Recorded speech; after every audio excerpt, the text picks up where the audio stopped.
Salem is the Wicked Witch of the West. She is from the unexplored western continent. Cinder is from the eastern continent of Mistral. Will Cinder be crushed to death? Nora is now on the western continent. She has scars that resemble Salem's and was riding around on her hammer like it was a broom in the finale. Is Nora going to find herself and realize that she's actually evil or perhaps morally grey? Will she join Salem in her fight against the gods? I would. Honestly, those gods sound like tricksters. As a side note, I think it's kind of fun that it would be witches that are against the gods, because in Wicca there's a theory that the Christian god is a trickster trying to lead humanity down the wrong path. Heimdall also guards the Rainbow Bridge, and that's where the crew fell off, so I think that they'll be meeting up with a character based on him this season. This place is where Nora's from and was cast away by her mother Odin. I'll explain why later. Anyway, let's get down to the Final Fantasy element of this theory.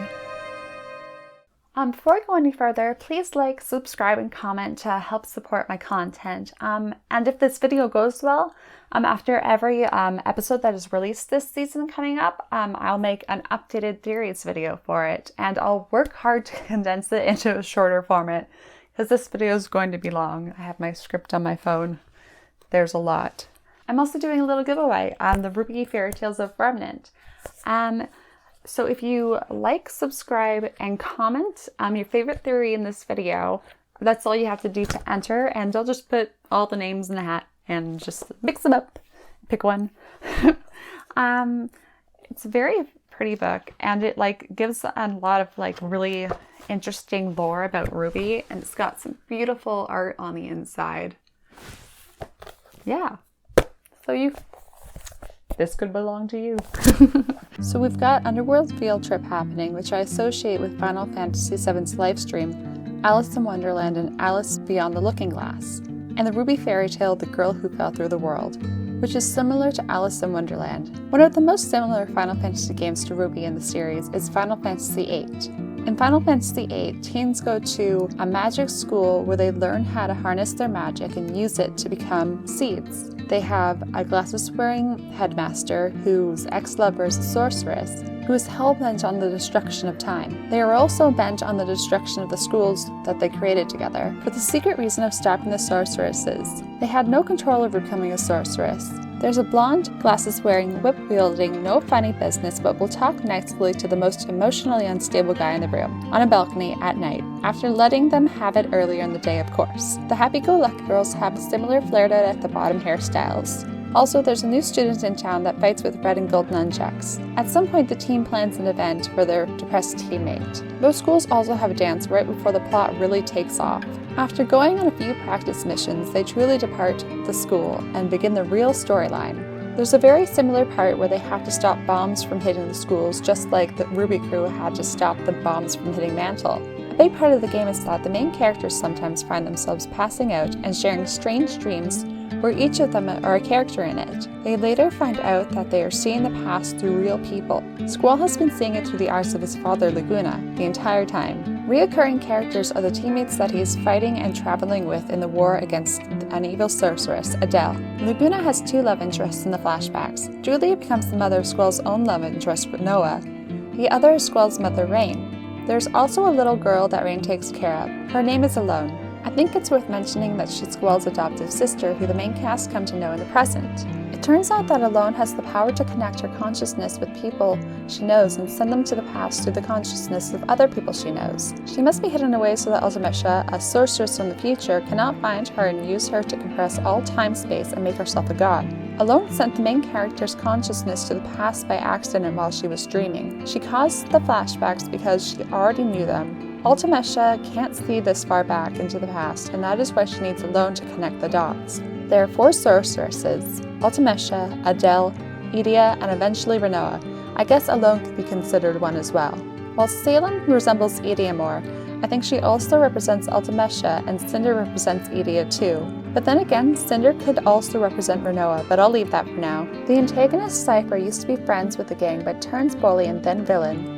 At one point, he and Rinoa share romantic feelings for each other, but then he becomes a knight for Idia. He has two minions, Reijin and Fujin. This resembles Cinder and her minions, Emerald and Mercury. Eventually, they break off from him when they see that he has gone too far. Fujin even pleads with him to come to his senses. Cypher says it's too late for him and to turn back, but he tells them to live a good life. In the end, Cypher is able to return to his old life and live happily with his friends. I think Cinder's story will have a similar end since Cinderella eventually gets to live happily ever after with Prince Charming. Salem and Ultimecia want to gain control for one reason or another. Idia and Cinder both are controlled by them, at least to some extent. Idia is completely controlled by Ultimecia, and Idia's consciousness is buried deep inside. She's only able to break free and regain consciousness when her sorceress powers are passed to Rinoa. The maidens that die become part of the next maiden, as we see with the scene between Penny and Winter. Some of the Fall Maiden's power was transferred to Pyrrha before Cinder stopped the transfer. So Pyrrha's soul may be in a state of hibernation in Cinder's body. Perhaps she will gain control at some point, or if Cinder passes away and her powers are passed on to a new person, maybe we'll see a little more of Pyrrha's spirit shine through in this next maiden. I also read a theory about Jean, his sister Saffron, Cinder, and Pyrrha. Saffron's fairy tale counterpart might be Sappho of Lesbos. Her family were aristocrats, which kind of plays into Jean being Prince Charming. So Sappho doesn't like Rhodopis and wrote a poem expressing distaste in something her brother Caraxes did, which is free Rhodopis. Rhodopis is kind of like the original Cinderella. Also, Cinder's teacher, who she killed, was named Rhodes, which looks similar in spelling to Rhodopis. So perhaps Jean will free Pyrrha's mind and be able to be with her in some way, even if she still looks like Cinder. Once Idia's mind was free of Ultimecia, she went back to her husband, Headmaster Cid. Or perhaps Cinder will be freed from Salem's influence by Jean after he falls for her. Or maybe Summer will be freed and go back to Tai. Perhaps Salem will even see the error of her ways, and her and Osmond will reconcile. In the past, Idia had been a matriarch to the group. She is being controlled by the real villain, which makes me think of the relationship between Salem and Summer Rose. I think Summer won't appear as the big bad wolf, but as a witch like Salem. Maybe Salem infused her with the will of destruction without killing her.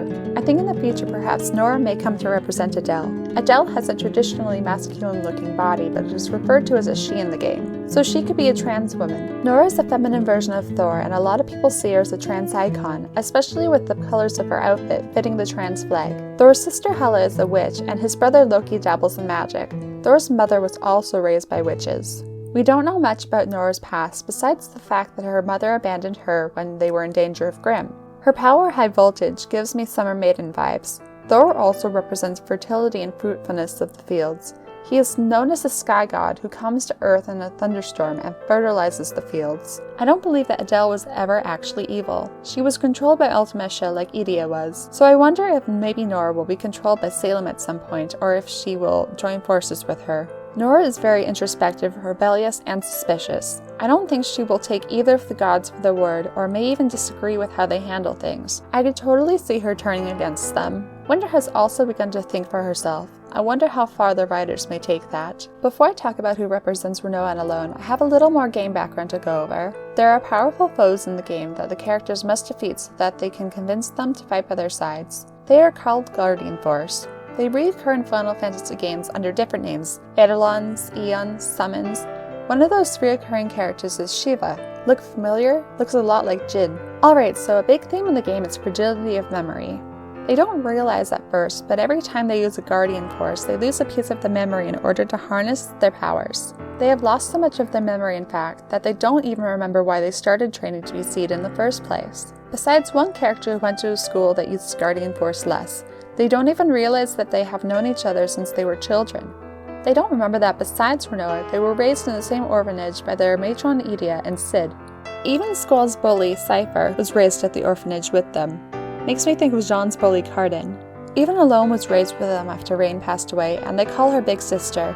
Summer also is believed to have passed away. Laguna was busy running a country that he had liberated from Sorceress Adele, who had been controlled by Ultimecia after he rescued Alone from them because Ultimecia needs her to compress time-space. It makes me wonder if using the relics in RWBY messes with their memories at all. A sorceress's power is passed from person to person, no death necessary.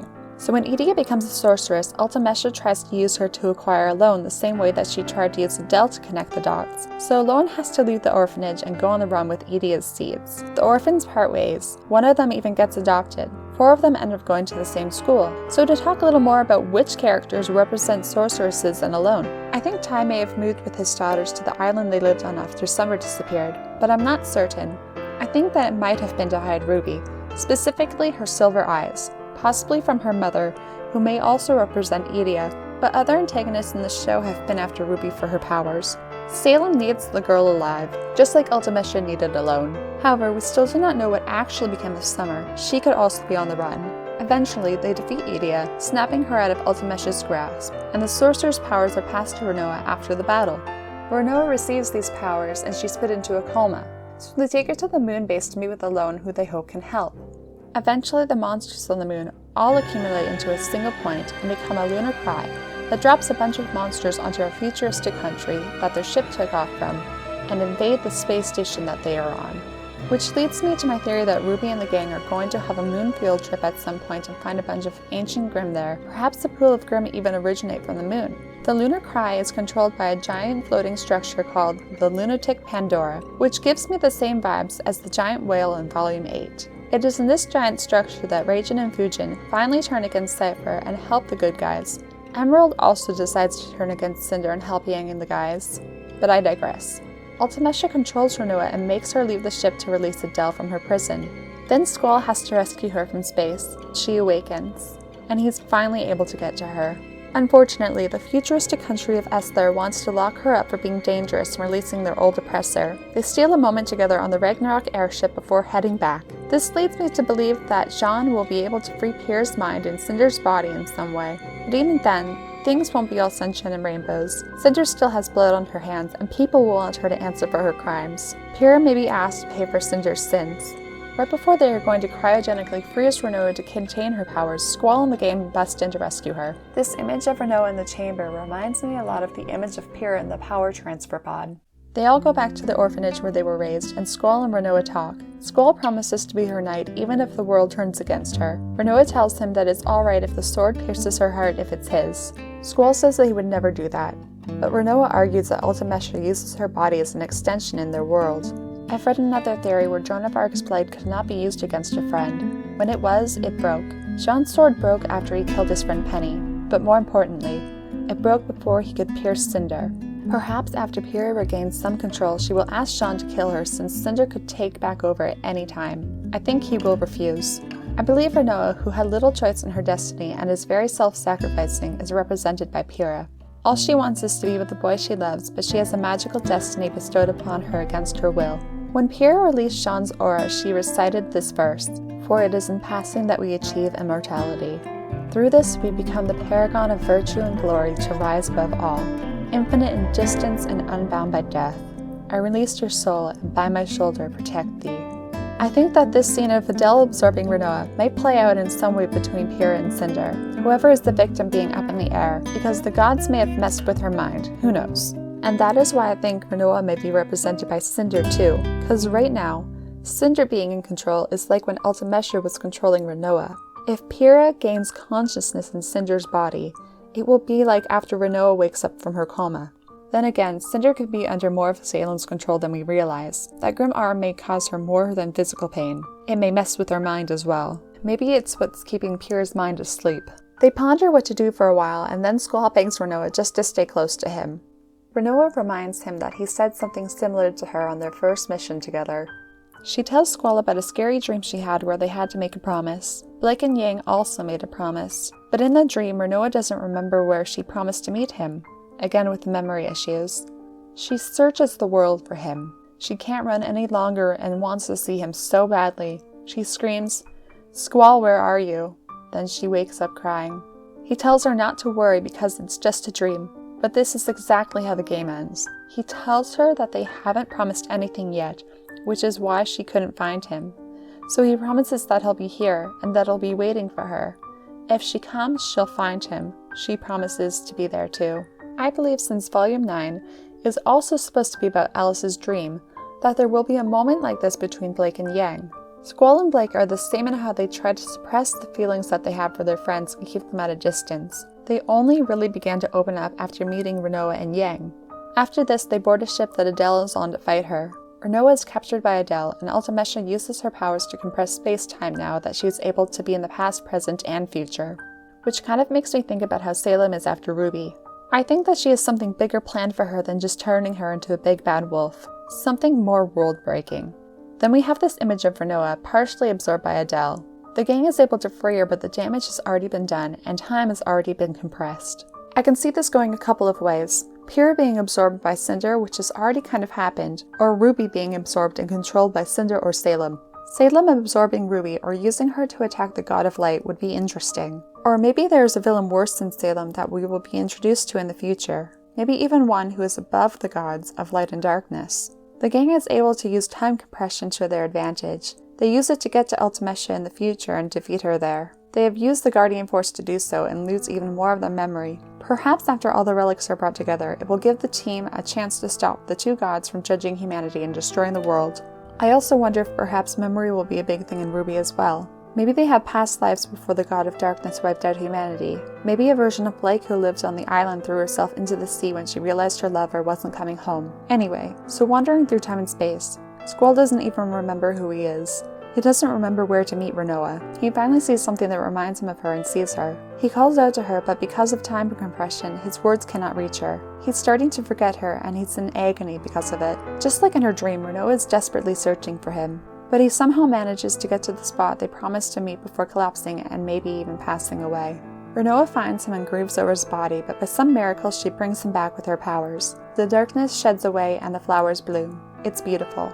Maybe there is a moment like this where RWBY will bring someone back from the brink of death with their powers, since they are meant to preserve life. Maybe Penny, or maybe Jean, Oscar, or Weiss. Perhaps in this Wonderland world that Volume 9 is set in, Yang's memories will be messed with because her aura was broken and she had passed out before she fell.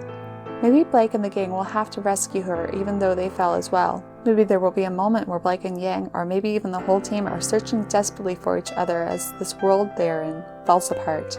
To get back to the Wonderland theories, let's talk about Final Fantasy VII. Tifa and Cloud fall into the Lifestream and enter Cloud's subconscious. Before the fall, Cloud had already fallen into the Lifestream after fighting the ultimate weapon, and had been carried by it to the tropical village of Midale. He is in a wheelchair and unresponsive. He was exposed to Mako energy for a long amount of time and has Mako poisoning. An immense amount of Mako knowledge has been infused in his mind. The doctor tells Tifa that he probably has no idea where he is.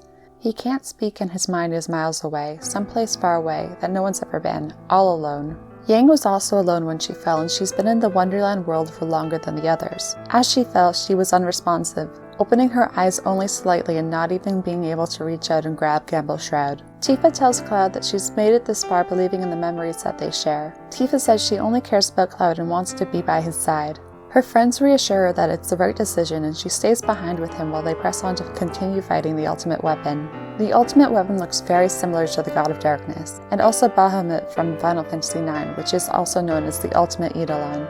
I just want to circle back and remind everyone about when Renoa was comatose in Final Fantasy VIII. When they come back later to check on Cloud and Tifa, the doctor says that the healing will take time. Time is of the essence. When the ground starts to shake, Cloud finally says, "They're coming." One character states that the Lifestream is coming out of the ground. The ultimate weapon has found them. There is an earthquake and Tifa and Cloud fall into the Lifestream. They fall from a tropical village Midale, while in RWBY they fall into a tropical place. Perhaps RWBY, Weiss, and John must go off to fight Neapolitan while Blake looks after Yang. Or maybe they go and fight the God of Darkness. I'll explain this theory in a bit. Tifa ends up in a never-ending dark space talking to herself and saying things like, "Stay back," and "I would never do that." She seems really distressed and calls out for Cloud to help her. If anyone is going to be having this kind of crisis, it will be Jean after having to assist Penny in her suicide. Once again, I would like to remind you all of how Squall had to rescue comatose Renoa from space. When Tifa comes to, she can see she's in Cloud's head and that he's searching for himself. She says, "I'll help you find the real you back." We take a trip through Cloud's past to see where everything started. We see the town that Tifa and Cloud grew up in. They see the villain Sephiroth, and relive the conversation with him where he speaks about how his mother died after giving birth to him and how his father was cold. Sephiroth gives me Cinder vibes, but then again he could represent Neapolitan. Cloud sees himself in the place of his super soldier friend Zack, who after being traumatized by Sephiroth, he assumed the past of. Cloud was not a super soldier but thought he had been. Then they see a starry night at the well where Tifa and Cloud make a promise. Cloud wonders if the memory might be a lie too. Tifa assures him that it is not. So with all this talk of promises, this gives me a Bumblebee vibe. Especially since the first time Yang and Blake sat down and had a deep conversation, Yang talked about her childhood. Then we see into Tifa's childhood bedroom. He talks about how he always thought the kids she hung out with were immature and how they were always laughing at stupid things. Then he admits that he was the stupid one, how he always wanted to play with them. Weiss and Blake vibes. But then again, maybe since Yang had to parent Ruby a lot, since her dad was so depressed and withdrawn from losing two loves, she didn't get to experience her childhood the same. This is the first time he was in her room. We learned that this is the day that Tifa's mom died. Little Tifa exclaims that she wants to see her mom and runs out. The children all end up at Mount Ebal and speak about how no one passes that mountain alive. Child Tifa wonders if her mother crossed through the mountains. This makes me think of the unexplored continent in RWBY. Perhaps Yang and Ruby's mom ventured there, thinking that she could handle it but never returned. Tifa decides to pass through it herself. Little Cloud follows her. They both fall off a cliff, and then the adults blame him. This reminds me of Yang taking Ruby out in the wagon to look for her mother Raven and how their uncle rescued them from Grimm. Tifa is in a coma for several days. They all thought she wouldn't make it. Cloud was scared Tifa blamed him. He went out of control and he would get in fights with anyone. Then he heard about Sephiroth and decided he needed to get strong like him. Now this makes me think that they could be trying to save Yang or Ruby in the coming seasons, since they both had to deal with the loss of their mother. But then again, Ruby is the one to deal with the obsession of becoming a huntress to protect people. She almost lives to emulate Summer Rose. Also, Yang had the obsession to get stronger, and Ruby emulates her Uncle Crow, like Cloud did Sephiroth. In the Dark World, Tifa and Cloud watch the fight in the reactor where Cloud had thought he was Zack. Then he realizes he was one of the other soldiers who had been accompanying Zack and Sephiroth. Sephiroth had gone crazy after learning the identity of his real mother, and Sephiroth leaves with the head of his mother, Genova, who he had just decapitated. Zack tells Cloud to kill Sephiroth. Cloud rushes out and Sephiroth stabs him. Cloud grabs the blade of the sword and uses it to swing Sephiroth over the ledge, and Sephiroth falls into the water below. This just makes me think of the fight between Raven and Cinder in the finale of Volume 5, especially since Vernell is cut down by Cinder and Raven and Cinder fight with an outrageously big sword like Cloud and Sephiroth's. The vaults and reactors have a similar bridge with an outrageous drop too. Cinder also reminds me of Sephiroth and her thirst for power and her odd mother figures throughout the series, the Wicked Stepmother and the Wicked Witch. It'll be interesting to find out who her biological mother is and if it'll play a bigger part in the story and maybe even break her mind like it did Sephiroth's. Cloud had felt ashamed that he had never made it as a member soldier and hid his face behind his helmet when visiting his hometown, so Tifa hadn't realized he had actually been there either. Raven also hides her identity the first time we see her. After putting his memories back together, Cloud becomes whole again and they leave the livestream. They wake up to livestream lapping on the shore in what's left of Medeal and are surrounded by their team, a bit reminiscent to the after-credits scene in the finale of Volume 8. Also just want to point out one of the biggest similarities from the game. Aerith's untimely demise at the hands of the villain whose mother is the true villain of the game, much like Aerith's sudden death at the hands of Cinder. In both instances, the heroes almost arrived in time to save her, but were mere moments too late. Also, one of the plates of the city of Midgar falls onto the Undercity below, much like Atlas falling onto Mantle. Plus, in Final Fantasy VIII, Esther, the more technologically advanced country, is pretty much decimated by monsters that fall from the moon, and the sorceress has a flying fortress just outside the city, while the black monster teardrops from the moon ruin Esther. The Black Grim River shooting up from the ground leaves Atlas defenseless. Esther also closed its border after war and cut off contact with the outside world like Atlas did. Also, the Garden School, which is blown up in the game, is also further north. So one school gets attacked by monsters like Beacon and the other gets decimated like Atlas Academy. As a side note, I think it's also worth mentioning that after the school is wiped off the map, the gang ends up on a small island in the middle of the ocean. And Atlas just got completely decimated and now they're on an island. It's also worth mentioning that before this they had been in jail, like Crow and Robin. Afterwards, they are split up, with one team believed to be dead after going to the desert where they tried to stop the bomb. Kind of like the RWBY crew being split up, some presumed dead and the others stuck in a desert. In Final Fantasy X, the ruins of Samarkand are also the furthermost north point on the map. Atlas is the North Kingdom and is now just a set of ruins. Atlas is now Atlantis since it was submerged underwater. They're going to go back to Atlas ruins to look for answers at some point, I'm sure. And I think that they may meet some version of Ironwood there, the way they meet Yunalesca in game. Now getting back to tropical places. Tidus ends up on the tropical island of VIII after getting torn out of its dimension into the one the game takes place in. His city, Zanarkand, before it was ruins 1,000 years ago, gets wrecked by a tidal wave, much like Atlas and Mantle after it falls. We learn later that the city was attacked by Sin, a giant monster that wreaks havoc in the game. much like the giant whale who wreaked havoc on Atlas. After fighting on a long stretch of bridge, him and his companion have to run and jump to safety. This reminds me of the Rainbow Bridge in the finale, fighting Cinder and Neo, Jean running, jumping, and falling. Everything starts falling and getting sucked upwards, and Tidus gets sucked up too, which gives me Atlas falling and falling off the Rainbow Bridge vibes at the same time. Then Tidus has a bit of a dream where he wakes up underwater in Xanarkand. He hears his father, who disappeared when he was a boy, call him. He sees his father briefly before he fades away, revealing Tidus' younger self. Yang fell alone and unconscious. The first one to fall after her was Neo. Yang's mother also left her when she was a child. Maybe she'll see her mother in a dream as Raven tries to portal to her, but can't reach the strange world that they have fallen into. Tidus also states that he wants someone to be by his side. Just like Tiva states that she wants to be by Cloud's side, Cloud, the other blonde spiky-haired Final Fantasy protagonist. Yang might not have spiky hair, but she is blonde and her hair is big. There's also a lot of yearning between Rinoa and Squall when they are separated as well. My point is that I predict a lot of longing coming up soon in the Bumblebee ship. Maybe we will even get Yang's point of view of when she fell and where she wakes up with her internal monologue. Tidus wakes up in the real world. Up to this point, he had been living in a dream Xanarkand and was part of the dream himself. He doesn't realize it at first, but this is actually his first time experiencing reality. I wonder if maybe at some point the characters of RWBY may find that reality isn't as real as they originally thought. After all, they are based on fairy tale characters, works of fiction. He first wakes alone and is in a submerged temple and is helped by the Abed, who are a people that use technology and are looked down on by the rest of the world. They take him to their ship and they are attacked by Sin and he is cast away. Later, he wakes up on a beach on a tropical island, where the first temple is that Yuna acquires her first summon, like the after credit scene of RWBY Volume 8. Here he meets the main cast of the game. This leads me again to think that Blake will have to save Yang from some dark places before they end up on the beach. My theory is that everyone is not going to wake up on the same beach that RWBY did. I think that Jean will wake up in the forest, Yang or Blake will wake up in the underground ruins, and Weiss will wake up near the Summoner's Temple, or these will play as factors to their stories in the upcoming season. So the bad guy in the game is called Seymour Guado. He's a religious leader and a maester of a temple. He's a human-Guado hybrid. Guado are these kind of elvish-looking tree people. His parents had him to try and foster relations between human and Guado. This didn't go over so well, so him and his mother were exiled to an island. On this island are the ruins where Tidus first woke up in the game.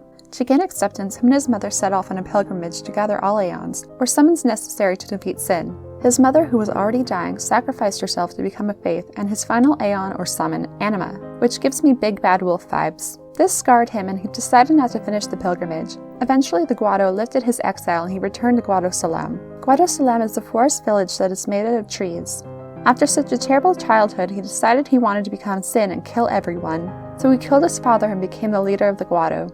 So I have a couple theories here, mostly involving moms. The first one is RWBY's mom. Maybe she wasn't killed or not completely forced by Salem to become a grim hybrid, if that was her fate, and did it to help RWBY. Second one is a little looser, but since Weiss is the summoner of the group, it makes me wonder what happened to her grandfather Nicholas and why her mother doesn't fight and where a lot of her trauma came from. Then there's Cinder, who is a nihilist like Seymour, and we don't know anything about her biological mother, but we also have Nora, who is based on Thor. Thor was exiled as well. We don't know much about her mother other than she abandoned Nora like Odin abandoned Thor and how Seymour's father abandoned him. Eventually it is revealed that Seymour killed his father too. Cinder did kill her stepmother and stepsisters. So they go to Guado Salam and Yuna goes to the Far Plane, which the Guado are the gatekeepers of. The Far Plane is kind of like an underworld that the dead go to and the living can visit through a portal. The dead who have not accepted their deaths stay in the living world as unsent or as fiends. Once they have fulfilled their purpose, they go to the Far Plane or are sent by a summoner. The unsent are fireflies that form a person. If they begin to resent the living, they may become a fiend. Sometimes when a living person thinks of someone who passed, the fireflies will form that person for the living person to see. So I think Jean will definitely be seeing Pyrrha and RWBY may see Penny. Auron, who was dead the entire game, was able to venture through the land of the living to finish his mission in life, so maybe Pyrrha will be able to leave and help them as well. At the end of Final Fantasy X-2, Tidus, who had been a dream of the faith all along, is able to acquire a physical body and return to the living with Yuna. So it's still possible that Pyrrha could come back. One thing I find interesting is that the temples in the game have a route to the Far Plane through their chambers. So I think that the way they will be able to escape the strange world in RWBY will be through one of the vaults. I think that the strange world that they find themselves inside is inside one of the worlds that are in the vaults. At one point, the characters are separated in the desert after being attacked by Sin. They all but have a home in the desert which is attacked and destroyed because of the beliefs of the outside world, who are like Final Fantasy Homage. It gets blown to smithereens. There's another desert city in Final Fantasy IX that gets destroyed, more on that later. But to make a point now, my prediction for Atlas came true, so things look kind of dim for Vacuo. So they escape on an airship and go to find Yuna, who they were separated from. While they are on the airship, they have to get on the roof to fight a boss called Evrae, which I find interesting because it looks like a gold serpent dragon, a lot like Haku from Spirited Away or the God of Light in RWBY. So I think that when Ren, Nur, Oscar, and Emerald are searching for their friends Whilst and Vacuo, they may have a strange encounter. I have some more to say about serpents and dragons later on in this video, so stick around for that. Yuna and Tidus have their first kiss in a magical forest in a pool of water under a big tree. So I'm predicting that Blake and Yang or Jean and Pyrrha will kiss this season. I think it will be Jean and Pyrrha though, since Pyrrha and Yuna are both self-sacrificing. Also, Cloud lays Eris to rest in the pool of water, so maybe Pyrrha comes back to life in one. Now let's talk a little more about Yu Yevon, the creator of the religion in Final Fantasy X called Yevon, and the monster Sin. Sin is the giant monster in game that terrorizes the world and destroys villages, a bit like how the Grimm cause havoc in RWBY. I believe that Sin might be represented by the God of Darkness in this volume, but once again, I will talk more about the God of Darkness in a bit. So Tidus comes from a place called Dream Xanarkand. 1,000 years ago, the real Xanarkand was at war with a technologically advanced civilization. I also want to point out that the country in Final Fantasy VIII was also a technologically advanced civilization. Summoner Yu Yevon, the leader of Xanarkand, wanted to preserve the city before it was laid to waste. But to talk more about Yu Yevon, in the final battle he looks a bit like a parasite. His soul through the years have been transplanted from one sin to another. It's possible that this destroyed his original form. So Ozma's soul is transplanted from one person to the next, merging the souls each time. Ozma's soul is still part of the mix, but so are the souls of all of his other reincarnations. The Ozma that Oscar speaks to in his head is the culmination of all those souls. How much of his original intention or soul still persists? How much does he still play a part? Then there's Salem, who controls the monsters that decimate the world. How much of her original intention is still there? She originally wanted to save her lover, but then again, her original and most true intention was freedom. But the kind of freedom that she desires and her methods of acquiring it keep escalating, to the point where she is willing to destroy the world, kind of like the escalation of Yu Yevon's plan to preserve Xanarkand, bringing the world to ruin. But anyway, in order to preserve Xanarkand, Yu Yevon had the remaining citizens turn themselves into faith. This means willing participants seal their souls in statues, in a state of dreaming. Somehow they have powers to allow summoners to combine the power of Fireflies, the spirits of the dead, to create physical forms of those dreams. In this case, Dream Xanarkand, but sometimes Aeons. There is even an alternate ending in Final Fantasy X-2 where the Fireflies form Tidus so that Yuna can say goodbye to him. I can definitely see Pyrrha's spirit visiting Jean in this season. Pyrrha was willing to sacrifice herself. Fireflies remind me of Thus Kindly I Scatter, which is written on Summer Rose's tombstone, and like Pyrrha did when she died. There's also a statue of Pyrrha erected in her hometown. Maybe I'm reading too far into that, but I wanted to point it out anyway. I have a theory anyway, that when Salem came out of the Grimm pool, she either left reality and emerged in a dream world, or left the dream world and emerged in the real world. Perhaps in what Jin shows us the history of Remnant is actually the dream or reality version of what Remnant is now. Maybe the characters all have counterparts of themselves in the world seen in Jin's vision, like Dream Xanarkand Tidus has the counterpart Shuyin from the real world Xanarkand 1,000 years ago. I kind of doubt this theory, but I wanted to put it out there. What I really think it may be is that all of Remnant is the dream or fairy tale land, and that the island world that they are on now is the real world, or vice versa. I still think that they may have counterparts of themselves. Maybe the mysterious red-headed lady that we saw at Pyrrha's statue was another version of her from a dream reality or the real version visiting the dream. Like Auron, a real person visited Dream Xanarkand to see Tidus and finally bring him to the real world. Or perhaps, going back to Final Fantasy VIII alone, she is just the elder version of Pyrrha. The cast of the game only knew the younger version in their dreams. Perhaps they've all been dreaming this whole time. Also, Tidus kind of fades from existence at the end of the game, leaving behind his lover Yuna. Yuna is a summoner. She must defeat Aeons before she can summon them. Like every Final Fantasy game, summons must be defeated before they can be used. Later in the sequel, in order to save the world from being destroyed by Shuyin, Yuna has to pretend to be his lover Len. Perhaps Weiss, who like Yuna uses her semblance to symbol foes she has defeated, will try to talk Jean or Yang down from something in lieu of Pyrrha or Blake. Or it makes me wonder if there will perhaps be an appearance by a girl that may look like Pyrrha, her counterpart, who tricks him for some reason or another, perhaps in a kind of ancient forest scene like the one between Aerith and Cloud in Final Fantasy VIII, where he chases her in the dream through the forest and she says goodbye to him. In reality, she has really left the forest to travel to an ancient city within. which leads me to my theory that there may have been an ancient city in the forest we saw at the end of credits scene, like the City of Ancients in the ancient forest of Final Fantasy VII. Also, speaking of counterparts of Pyrrha, I'll be talking about Valhalla in Final Fantasy XIII in a bit.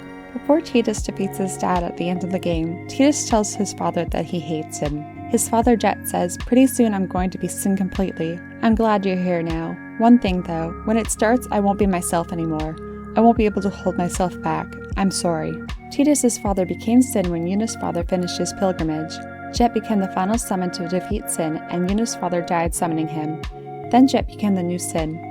Auron also died that day and has been with Yuna and Tidus' team as a ghost given tangible form by the Fireflies. I think that Ruby's mom has a big part to play in the upcoming seasons and that Ruby will have to confront her. I also wonder if Crow was with Ruby's mom when she passed away, and if he himself might be a ghost. But that seems unlikely to me. One notable thing is that Jet and Tidus are both dreams of the faith. I wonder if the God of Light is defeated, if all the silver-eyed warriors will fade away. Which is supported by a part in Alice Through the Looking Glass. Tweedledee and Tweedledum tell Alice not to wake the Red King, because he is dreaming of her. If he wakes, she will cease to exist, which makes me think that Yang is going to be asleep for a while. There's also a part where Alice is overwhelmed by commotion. She covers her head and wishes that they would disappear, and they do. I think in this world, Ruby might have a breakdown and cause her friends harm unintentionally. In Alice in Wonderland, Alice speaks to a mock turtle who tells her he used to be a real turtle, which makes me think of how the dream that is Tidus is most likely based on Shuyin. It also makes me think of Tortuga, who was a member of the Ace Operatives, but he passed away and was replaced by Marrow. So I have a theory that the characters of RWBY are reincarnations of the people who lived before the God of Darkness murdered the whole human race.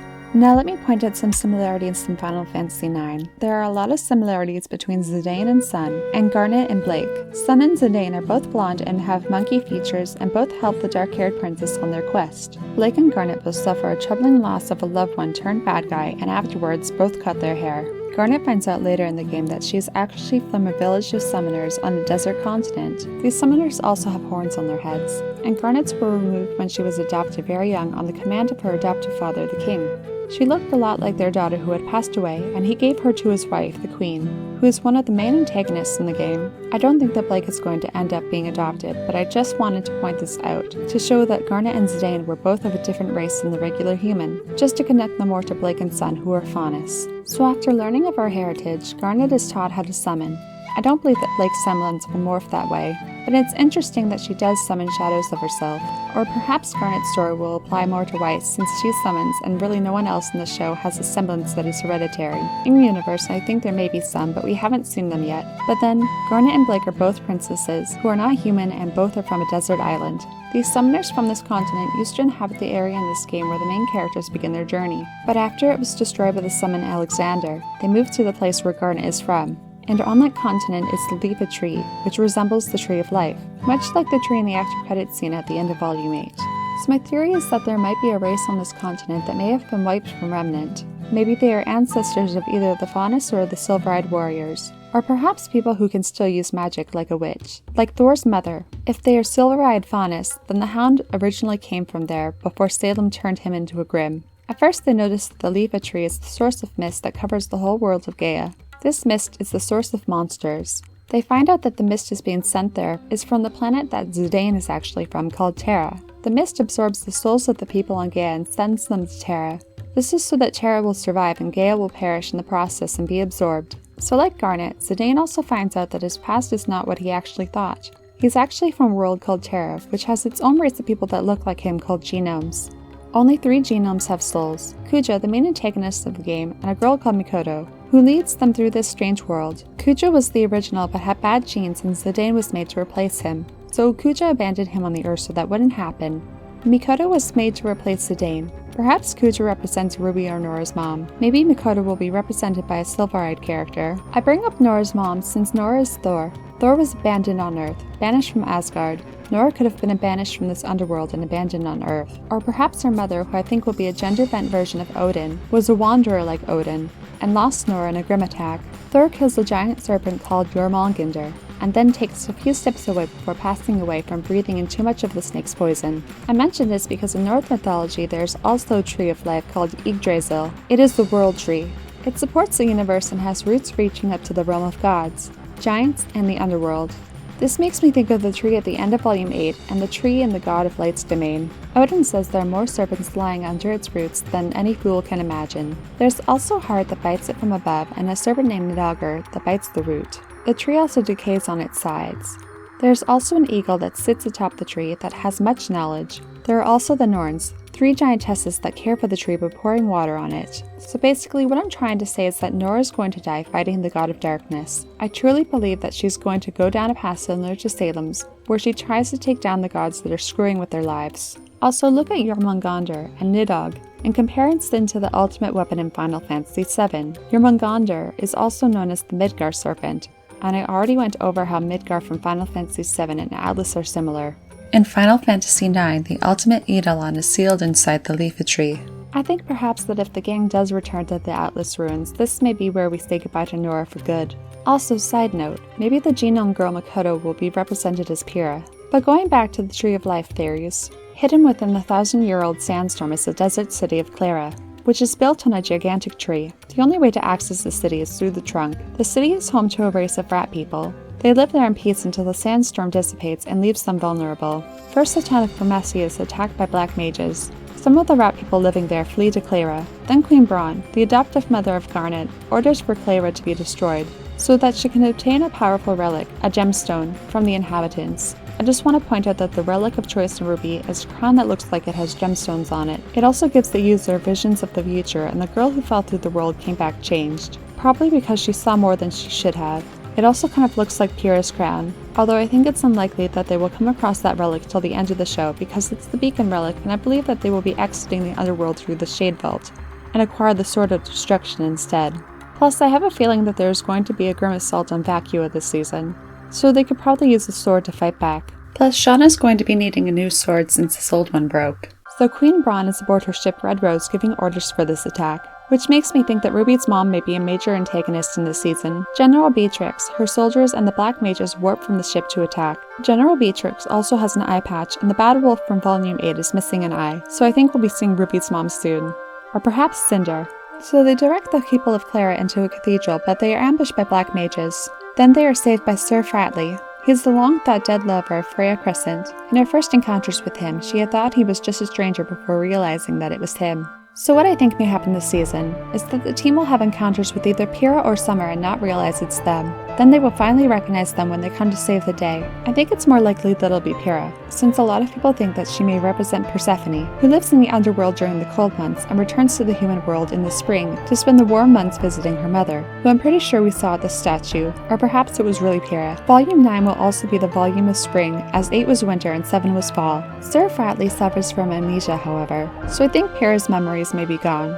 Beatrix breaks in and steals the gemstone from the top of the sacred harp. She and the rest of the villains warp back onto the Red Rose and the heroes follow them. Then the queen summons Odin. He destroys the city of Clara and the gigantic tree with his spear. Sir Fratley goes missing and the rest of survivors are scattered across the continent. Which brings me back to Nora being Thor and her mom being Odin. So I'm hoping that we see Nora's mom this season. That would be wild. Pyrrha may go missing as well. Also, Vivi is a black mage who has the major identity crisis after finding out that he's manufactured for war and not a real person. So I think that RWBY is going to be having an identity crisis real soon after finding out what silver-eyed people actually are. Anyway, someone is going to use the Relic of Destruction this volume to destroy the sacred tree. My bets are either on Nora's mom, RWBY's mom, or Tyrion. Or perhaps Pyrrha controlling Cinder's body saves some like Sir Fratley does.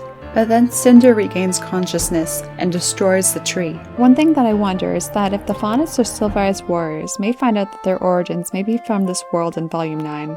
Also, whatever people the team do encounter in this world will be the caretakers of the tree like the Norns are to the Tree of Life. Before we move on, I just wanted to mention that the giant and powerful summon Alexander can only be summoned when the 4 gemstones are brought together. It takes the form of a fortress with 4 seraphic wings. I think that when the 4 relics come together, maybe a giant eagle like the one from the Tree of Life may appear, or a being with 4 wings. Perhaps the 2 brothers will merge into one. It makes me think of the Dark Crystal. When the crystal becomes one again, so do the Skeksis and the Uru, who merge and turn back into the angelic Urskeks. They revive the heroine who sacrificed herself, and then they ascend to a higher level of existence. In Final Fantasy XII, which story deals with powerful crystals, there are beings called Numo and Akuria, which are very similar to Uru and Skeksis. According to the story, the 2 brothers from the fairy tales of Remnant, In the beginning, there was one lonely dragon who flew around the universe in search of company. They decided to create a copy of itself so it wouldn't be alone. Instead, it separated itself into two, and destroyed itself, with the two gods both thinking that it was the original. I think that this original god is represented by the eagle. The gods gave humans the gift of knowledge and free will. Since they embodied the essence of the gods, they were also able to create and destroy. What I find interesting is that so far, the schools that have been destroyed are the schools that house the relics that were gifts of the god of life, choice, and creation. But so far, the schools housing the relics that have the gifts of the god of darkness are okay. Beacon fell in the fall of Volume 3. Haven was saved in the spring of Volume 5. Atlas fell in the winter of Volume 8. Shade will be saved in the summer of Volume 10. The Tree of Life is going to get wrecked by the Sword of Destruction in the fall of Volume 11. There is no doubt in my mind about that. My bets are on Summer Rose being the Summer Maiden and using the maiden powers for evil just like Cinder. I also think that since Cinder used the Relic of Knowledge to acquire the Relic of Creation for the use of Destruction, Ruby will use the Relic of Choice to acquire the Relic of Destruction to choose not to destroy and possibly even use it to create. Now, I haven't finished playing Final Fantasy VI, but I just wanted to touch on a character, Terra. She is half human and half Esper, who was stolen from her world as a baby. An Esper is a magical being. They are enslaved by the Empire for their abilities. The Esper world is located in the World of Balance and is locked behind a gate in a cave deep underground. The World of Balance is named after the Warring Triad, three gods that were turned into statues by their creation, the Espers. They uphold the world. After a millennium, they were discovered by the Empire and they harnessed their power. The villain Kefka, who gives Tyrion vibes, uses this power to raise the floating continent, throwing the Triad out of balance and destroys the world. So I think that the original ancestor of the Silver-Eyed Warriors may have been stolen from this world. Also, I think that Tyrion is going to find his way to this world somehow and really mess things up. Or he's going to use the Staff of Creation to raise an entire continent in Remnant, just to be crazy, since that's his thing. Three gods make me think of the heart, the serpent, and the eagle. And Kefka raising the continent reminds me of the floating schools in Final Fantasy VIII. Perhaps Tyrion will use the Staff of Creation to raise one of the schools in order to cause a calamity. Perhaps Beacon will be raised to make finding the vault easier. Final Fantasy XIII came out in 2009, and Lightning Returns came out in November 2013. While the first trailer for RWBY came out in 2012, the first episode came out in July of 2013. However, Monty hadn't finalized the story yet. Even the tombstone in the trailer was just there to look cool, and one of the writers suggested that it should be Ruby's mom's grave. Also, in the first trailer, the moon was still whole, so I think that elements of Lightning Returns could have been incorporated into the story. One thing I find interesting in Final Fantasy XIII is that after doing the will of the gods, a person is put into crystal stasis. Crystal stasis makes me think of the three gods in Final Fantasy VI, and also the statue of Pyrrha. Pyrrha did have a strong will and drive to do what is right. It makes me wonder if there may have been something more spiritual involved too, like the god of light. In Final Fantasy XIII too, Valhalla is a city in a dimension that lies between the real world and nothingness. Time doesn't flow there. It is a timeless and lifeless place. In Norse mythology, Valhalla is a hall where half the warriors are taken after death, to be with Odin and led there by Valkyries. They prepare there for Ragnarok. Valkyries are associated with ravens, swans, and horses, which has me thinking that Swan Lake or the Swan Princess may be connected to Pyrrha's story this season, especially since Lightning's armor has a feather half-skirt. It also has me thinking that Raven and Pyrrha will be instrumental in getting the team back to the real world, and we'll be talking about how Pyrrha is connected to horses really soon. Valkyries also appear as daughters of royalty and lovers of heroes and mortals. That has me thinking of Jean a lot, since I believe he is descended from the King of Fael. The rest of the dead warriors are taken to the meadow, Folkvanger, to be with Freya. I just want to point out here that Odin is the father of Thor, and Freya is the mother. Freya is the goddess of a few things, most importantly Satyr, magic of seeing and influencing the future. I have some theories about Ceres coming up soon. She is also the goddess of love and beauty, which make me think of Pyrrha, fertility and sex, which makes me think of Persephone and spring. Persephone makes me think of Pyrrha. She is also the god of war and gold, which makes me think of Achilles, Pyrrha, and Pyrrha's gold armor and crown. Also, gold has me thinking about Yang and Jean, so the fact that everyone is not going to the same place after death also gives more into my theory of everyone waking up in different spots in Volume 9. Freya also rides a chariot pulled by two cats, and everyone is going off about how Blake is going to be Yang's Cheshire cat this season, so that's fun. Alice Through the Looking Glass is also set in a land that is divided like a giant chessboard. Alice becomes a pawn for the White Queen, and if she reaches the 8th tile, she will also become a queen. Alice does this, so I think that the RWBY crew won't appear on the same sides of the chessboard. The island in the RWBY fairy tale, the Shallow Sea, is a desolate desert on one side and a paradise on the other. I think Ruby Rose landed in the paradise, and the other side is a desert. Alice also isn't able to advance past a hill and seems to be going in circles until she gets help from the Red Queen, which makes me think that Pierre is going to help Ruby or Jean understand how to travel through this land. This also makes me think about Eris leading Cloud through the forest in his dream and how he isn't able to keep up with her. In Norse mythology, another afterlife location is Hel, the world of the dead. It is ruled over by Hel, goddess of the dead and daughter of the trickster Loki. Hel is located in Niflheim, which looks similar in spelling and sound to the town that Tifa and Cloud are from. Niflheim is a realm of primordial ice and cold, where 2 frozen rivers are located. I just find this interesting since the RWBY crew got to their underworld from the Solitas Tundra, the coldest place on Remnant.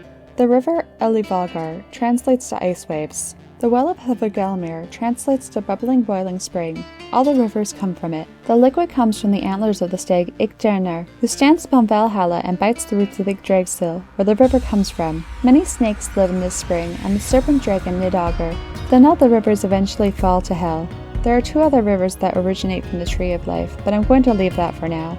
So Nastrand is a location in Hel. It translates to Corpse Shore. It's where the dead guilty of murder, adultery, and oath-breaking go. I find this interesting since Ruby woke up on a shore. Now to talk a little about the appearance of Valhalla in Final Fantasy XIII. The location consists of Etro's throne room, which is located in a mystical but urban-looking city. The city is surrounded by beaches and water. The sky is always overcast and dark, like a storm that is about to begin. We see lightning in the throne room's first appearance, bowing to the empty throne. We could see this as Odin's Hall, and lightning is one of the fallen warriors, or one of the Valkyrie. We see Caius laying one of the Cirrus's Yule to rest in the water, and she disappears like dust in the wind, kind of reminiscent of Cloud laying Eris to rest. Thus kindly I scatter. I think Valhalla in this game is a combination of Odin's Valhalla and Nastrand. I also find it interesting that the goddess Hel shares a name with their realm. Hades, the Greek god of the underworld, also shares a name with his realm. He, along with his brothers Poseidon and Zeus, who is like Odin's counterpart, defeated his father's generation of gods. Hades ruled the underworld, Zeus the sky, and Poseidon the sea, and the earth was available to all 3, which makes me think of the god of light, the god of darkness, and possibly the eagle. Hades wields his bident, wears a helm of invisibility, and has a 3-headed guard dog named Cerberus. He also brought a white tree into existence in the underworld, in memorial to one of his lost loves. Hades also kidnaps Persephone, the embodiment of spring, and makes her his queen. Her mother Demeter, goddess of harvest and agriculture, searched for her. She was consumed by grief and things stopped growing and died. Since Persephone had eaten some of the pomegranate seeds in the underworld, she was unable to return to her mother permanently. During the dry Mediterranean summer, which is consumed by drought, or autumn and winter, she stayed with Hades. But in the spring or summer she lives with her mother, so some version of her is alive and well in this world. She was taken away in Volume 3, and will return in Volume 9, which is the season of spring. Also, I think Hel might be represented by Ruby's mom, or Hades will be represented by the god of darkness. Cerberus is depicted often as a giant 3-headed dog. In Alice in Wonderland, Alice runs into a puppy in the woods that is much larger than her. Perhaps the god of life brought this tree into existence to mourn a 3rd god, or a human he loved, the way Hades brought a white tree into existence. Which leads me to a theory that the god of light loved a human woman, and that their children started the line of silver-eyed warriors. In Alice in Wonderland, a pigeon also accuses Alice of being a serpent, which makes me think that the eagle who sits atop of the Tree of Life will accuse Ruby of being there to harm the tree, the way the snake bites at its roots. In the fairy tale of Remnant story, A Shallow Sea, there is a god of animals who keeps one island for his animals only. No Grimm or humans resided there, but the god got bored and decided he wanted to find some humans that were destructive to come live on the island too. There is one line that goes, "Their eagle eyes sought out the misfits and outcasts." But let's get back to Norse mythology for a bit. So Ragnarok is the Norse event that is like the apocalypse. It is the final clash between all the gods and the warriors of Valhalla. Loki caused it by setting up the death of Balder. He tricked the blind god Hod into killing him. Mistletoe was the only thing that could kill the god, so Loki made a spear or arrow from it and helped the blind god to shoot it at him. Loki, disguised as a giant Thok, refuses to cry for Balder and causes them to remain in hell. This battle results in the destruction of everything. Balder and some of the other entities are put into the bodies of children. They only have memories of the events before Ragnarok, and are able to live their lives peacefully in a new world as mortals, which sounds a lot like the ending of Lightning Returns. In Final Fantasy XIII, Ragnarok is the legendary creature that a person must transform into to destroy Cocoon.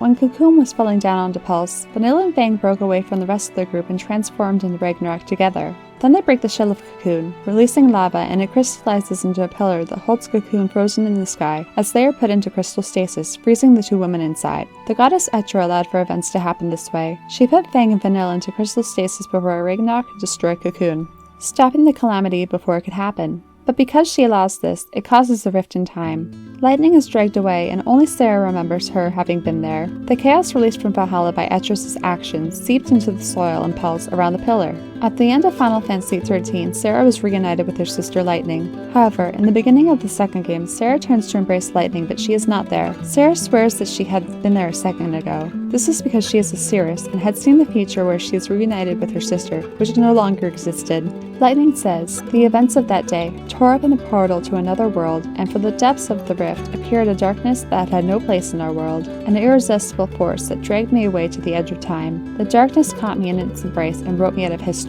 After Lightning is ripped out of her timeline, she works behind the scenes of Valhalla fighting Caius Ballad, who is trying to kill the goddess Etro, and stop the internal reincarnation of his charge, Cirrus Yule. He wants to stop life and death by flooding Etro's gate with volatile chaos energy and shatter the boundary between the mortal realm and Valhalla. To do this, he wants to kill the goddess and send the artificial cocoon to plummet to the ground on Pulse. Caius can also transform into Chaos Bahamut. In Arabic mythology, Bahamut supports an ox that an angel stands atop who shoulders the earth. It is described as a giant fish or whale since Het can be translated as either. Then the giant slab of gemstone it stands on can be translated as ruby. The ox's name Kujata is thought to be a misrendering of the Hebrew name Leviathan, which is a sea serpent. I thought this was interesting to point out since Leviathan and Bahamut are both Final Fantasy summons and Kuja is the villain of Final Fantasy IX.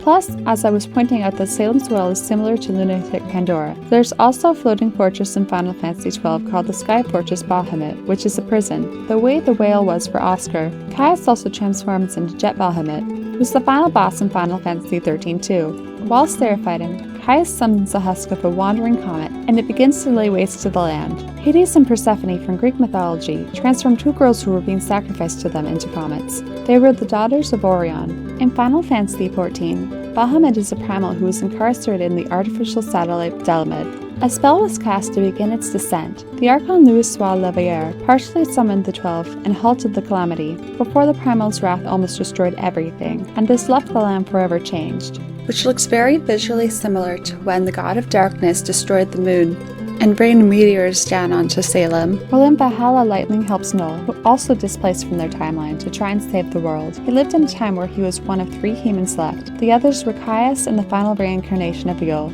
Noel loves Yule and has an invested interest in helping save her. After Caius achieves his goal of destroying the flow of time and life, Lightning enters crystal stasis and sleeps to the apocalypse. So perhaps this girl that I was speculating might look or pretend to be Pyrrha may just be a version of her from a different time, timeline, or dimension. Etro provides the material that humans are made from. She protects the balance between the world of the living and the afterlife. She guides the souls of the dead and grants hearts to souls. When she died, the god Bonavelza wants Lightning to become the new Etro. She rebels and destroys him after severing his hold on the souls of humanity. Then the Cirrus Yule, who was the first human and created in the image of Etro, takes place of the goddess Etro. Yule was given eternal life by Etro through eternal reincarnation.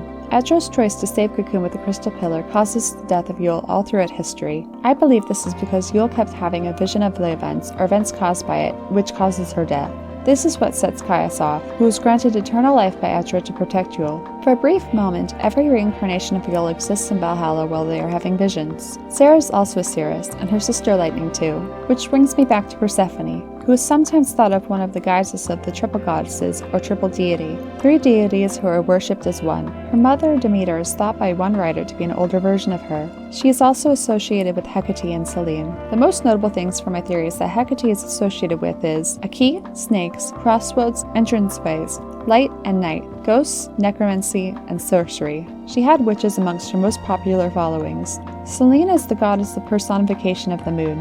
Her Roman equivalent is Luna. In art, Luna is often shown with a crescent moon. She is the 2-horned queen of the stars.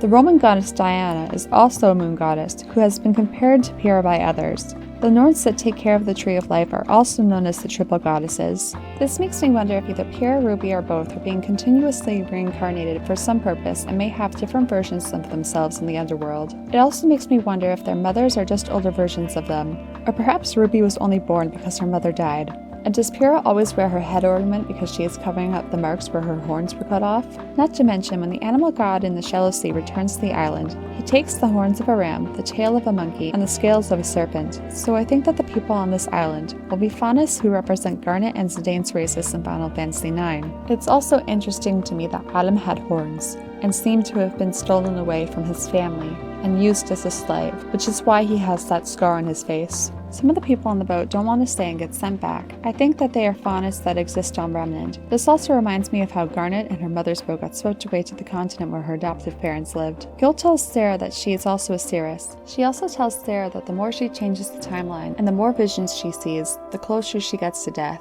which makes me think that Ruby's eyes act the same way. The more she preserves life, the more life she loses. Ruby is going to die young, maybe like her mother did. Sarah says, "I know the truth, Caius. I know that every time I change things, I lose part of my life. But don't you see? I don't care. I'm here to protect the future, and I will." Which is the kind of self-sacrificing thing I would expect to hear from Ruby. This makes me think that Pyrrha represents Lightning and Yule, while Ruby represents Sarah. Ruby's mom also represents Lightning, since Ruby longs to be with her mother again, the same way Sarah longs to be with her sister. The character Hope also has an interesting line. "I wanted to change history, make things better, not just bring Lightning back, but Vanille and Fang, and my mother," which makes me think that Ruby is going to have some things to say about her mother this season.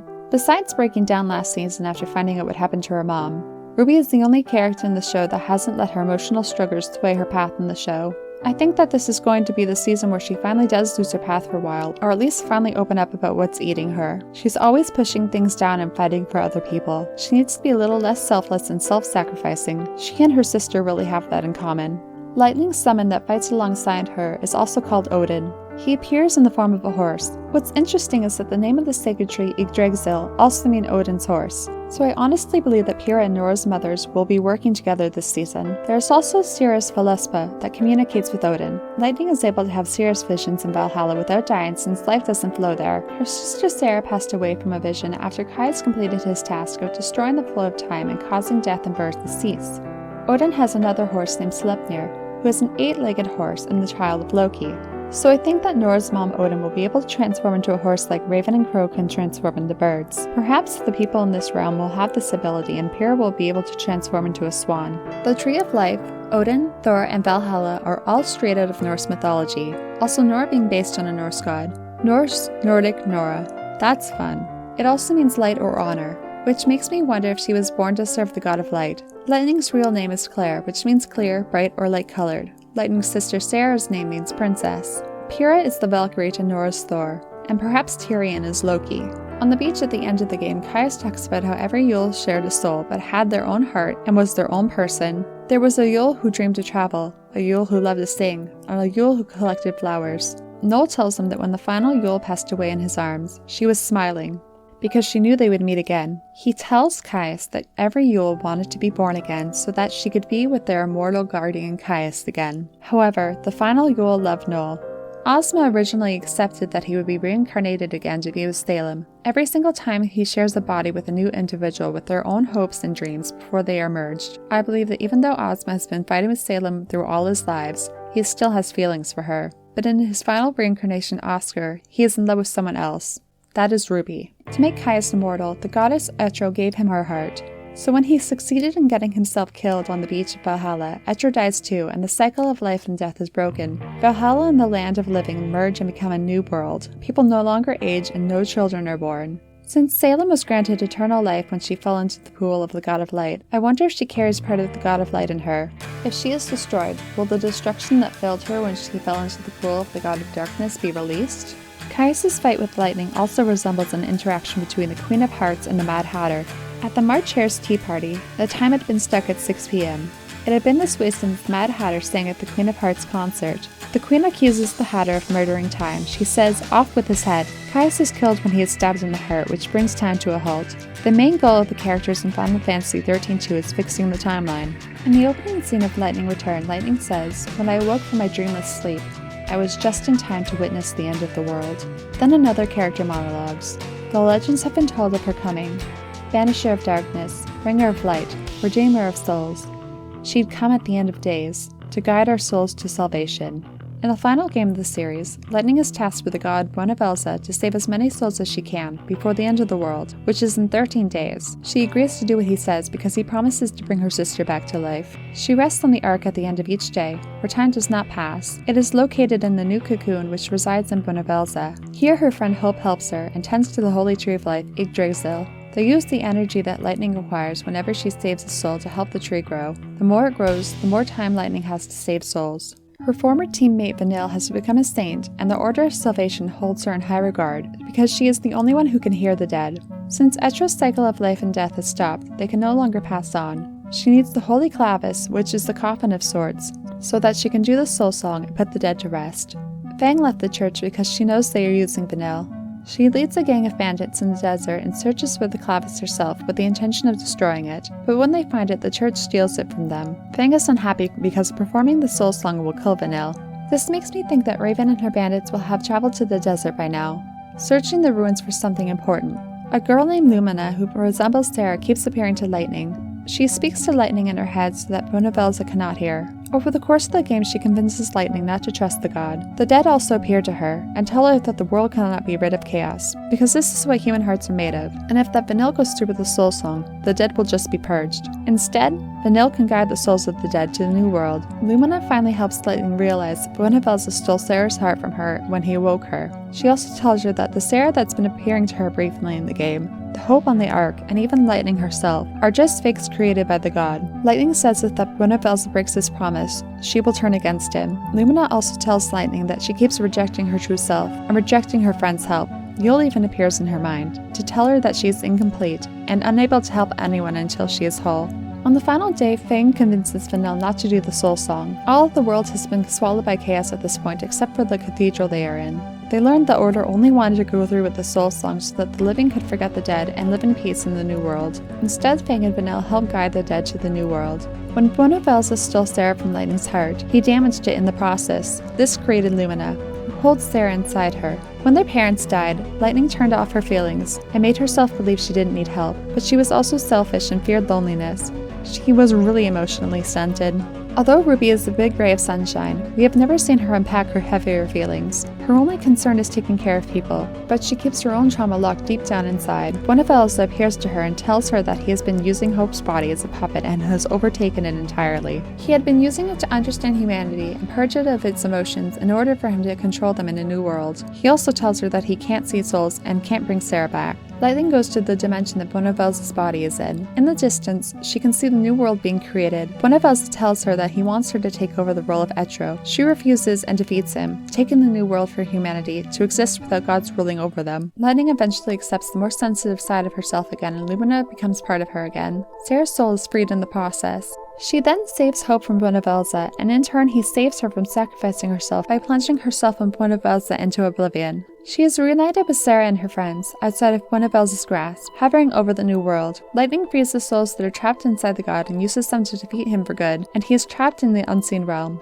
Caius and every version of Yule appear. Yule announces that she'll become the new Etro, and Caius will stay with her in the unseen realm. The final reincarnation of Yule is allowed to go to the new world to be with Null. Then finally, everyone is able to begin their new life in the new world. So the freezing of Cocoon in the sky really resembles Ruby freezing the Wyvern at the top of Beacon Tower. Lightning was pulled away from history and her future was changed despite Sarah remembering her being there. Perhaps Pierre was pulled into the world Volume 9 is set in, and the version of events that happened where Pierre died were rewritten when Ruby unlocked her powers. Pierre may have never died at all. When Cocoon finally does fall in the second game, this is represented in RWBY by the fall of Atlas. Lightning returning in the third game will be represented by Pierre returning to Remnant right before the relics are put together. Vanille's role will be fulfilled by Neapolitan, whose birth name is Trivia Vanille. I believe at some point she will become the Fall Maiden and someone will try to trick her to get the relics. eventually she'll side with Team RWBY. Hope's role is similar to Oscar's. He could just be a puppet for the god of light. If he passes away in the show, I see RWBY rescuing him while the rest of Ozma's reincarnation go to the afterlife with Salem. Like the reincarnations of Yul and Caius go to the afterlife. And at the end of the show, when the gods judge humanity, they will find them unworthy and choose to destroy them. Just like lightning, the RWBY crew will fight the gods and defeat them, and claim the new world for their own, and live happily ever after with their loved ones who are no longer deceased. Just like the ending of Lightning Returns, and like the new world after the events of Ragnarok in Norse mythology. I also think that if Neo gets the relic of choice, that she has 3 distinct choices or futures to choose from. Also, I wonder if the people who represent the Norns in the show, who tend to the Tree of Life, are extending the livelihood of humanity. One last thing about the Final Fantasy XIII series that I want to go over is Muin, the mother of Buenavelza. She had wanted to destroy the world, so he defeated her and sent her to the realm of the dead so that he could be the ruler of the world. But then he realized she had cursed everything to die, including him. He wanted to defeat her for good, but could not follow her to the realm of the dead without relinquishing control. So he created the Fal'Cie, which are like demigods. He created Pulse, Etro, and Lindsay. The 3 of them make me think of the triple goddesses. Pulse was given the task of creating the world and finding the doorway to the dead. Etro resembled his mother, so he gave her no powers. Lindsay was created as a replacement and tasked with watching over Buenavelza's body in its crystal sleep, as he waited for the doorway of the dead to be open. Lindsay was also tasked with waking him up when it was. The Fal'Cie also created many Fal'Cie of their own to expand and protect it. Etro sacrificed herself to get the creator's attention, and Lindsay used her blood to create humanity. In Final Fantasy XIII, the Fal'Cie planned to sacrifice all of humanity, who now lived in Cocoon, to get Buenavelza's attention, because they missed him so much. Which makes me think of how Salem is going to sacrifice all of humanity to get the gods to come back. Yul was made in Etro's image, and Etro was made in Muin's image, which means Yul looks like God. Which makes me think that RWBY or Pyrrha play a bigger role than any of us thought. Perhaps one of them looks like the original god that split in 2. Anyway, this brings me back to the heart, the serpent, and the eagle at the Tree of Life. I do believe that there is a 3rd god, and that the 2 brothers have committed atrocious crimes even before wiping humanity off the face of Remnant and destroying the moon. I think it's interesting to point out that in 13.2, Hope enters suspended animation for 387 years to wait for the 13th arc to appear. Much like how Buenavelza slept to wait for the doorway of the dead to be found, Hope is also the god's vessel and puppet later on. This makes me think that Oscar will end up sleeping for some time as well. Maybe he'll wake up like Dorothy at the end of The Wizard of Oz and be led to believe that everything was just a dream. Or perhaps it'll be a little bit like Sleeping Beauty. Hope also gets reunited with his dead mother in the New World, which really makes me think that RWBY will reunite with her mother and Oscar with his parents. Also just want to point out that anyone who's a fan of shadow work will love the resolution to Lightning's story. Now I just want to touch on Final Fantasy VIII again, since its ending has some similar elements, as well as 9. At the end of Final Fantasy VIII, Ultimecia compresses time and alone uses her powers to help the crew travel to the future and defeat her. After they fix the timeline, Squall accidentally travels back to his childhood, where he tells Ediev to found the garden schools. Rinoa then helps him return to his time.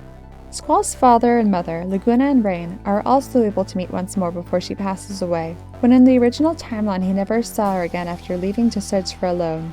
This is very similar to the ending of Lightning Returns, and I believe that this is further proof that the team will travel into Yang or Ruby's mind, in a dream of sorts, to help them do some shadow work. The king dreaming of Alice through the looking glass also supports this. I also wonder if Tai Yang will see a vision of summer in his dreams, where they'll be able to say their goodbyes. The girl in the tower, in the fairy tales of Remnant, realized that her father didn't really love her, and only saw her as another possession, so she resented him and wrote letters painting herself as a victim, and asked for heroes to slay the king, and that she would name them king in his place. Eventually Ozma came. Osmond mentions in his note that heroes may turn out to be villains, and that hopefully the opposite is true, which makes me think of Emerald, and also Nora's crisis of identity, and how the relic that represents RWBY is the relic of choice. The relic of choice also represents Cinder. It makes me think that she and even Salem won't turn out to be evil in the end. This also makes me think that the girls will be going back in time and possess the bodies of the original maidens and control them or see through their eyes when they help the lonely wizard. Like the girl in the tower in the Tales of Remnant, they are going to take destiny into their own hands and write history to help them. However, this may have devastating effects, just like Etro saving Cocoon. I also think that the fairy tale, The Girl Who Fell Through the World, is about RWBY. When RWBY travels back in time to tell the King of Vale, who I'm pretty sure is one of Ozma's reincarnations and Jean's ancestor,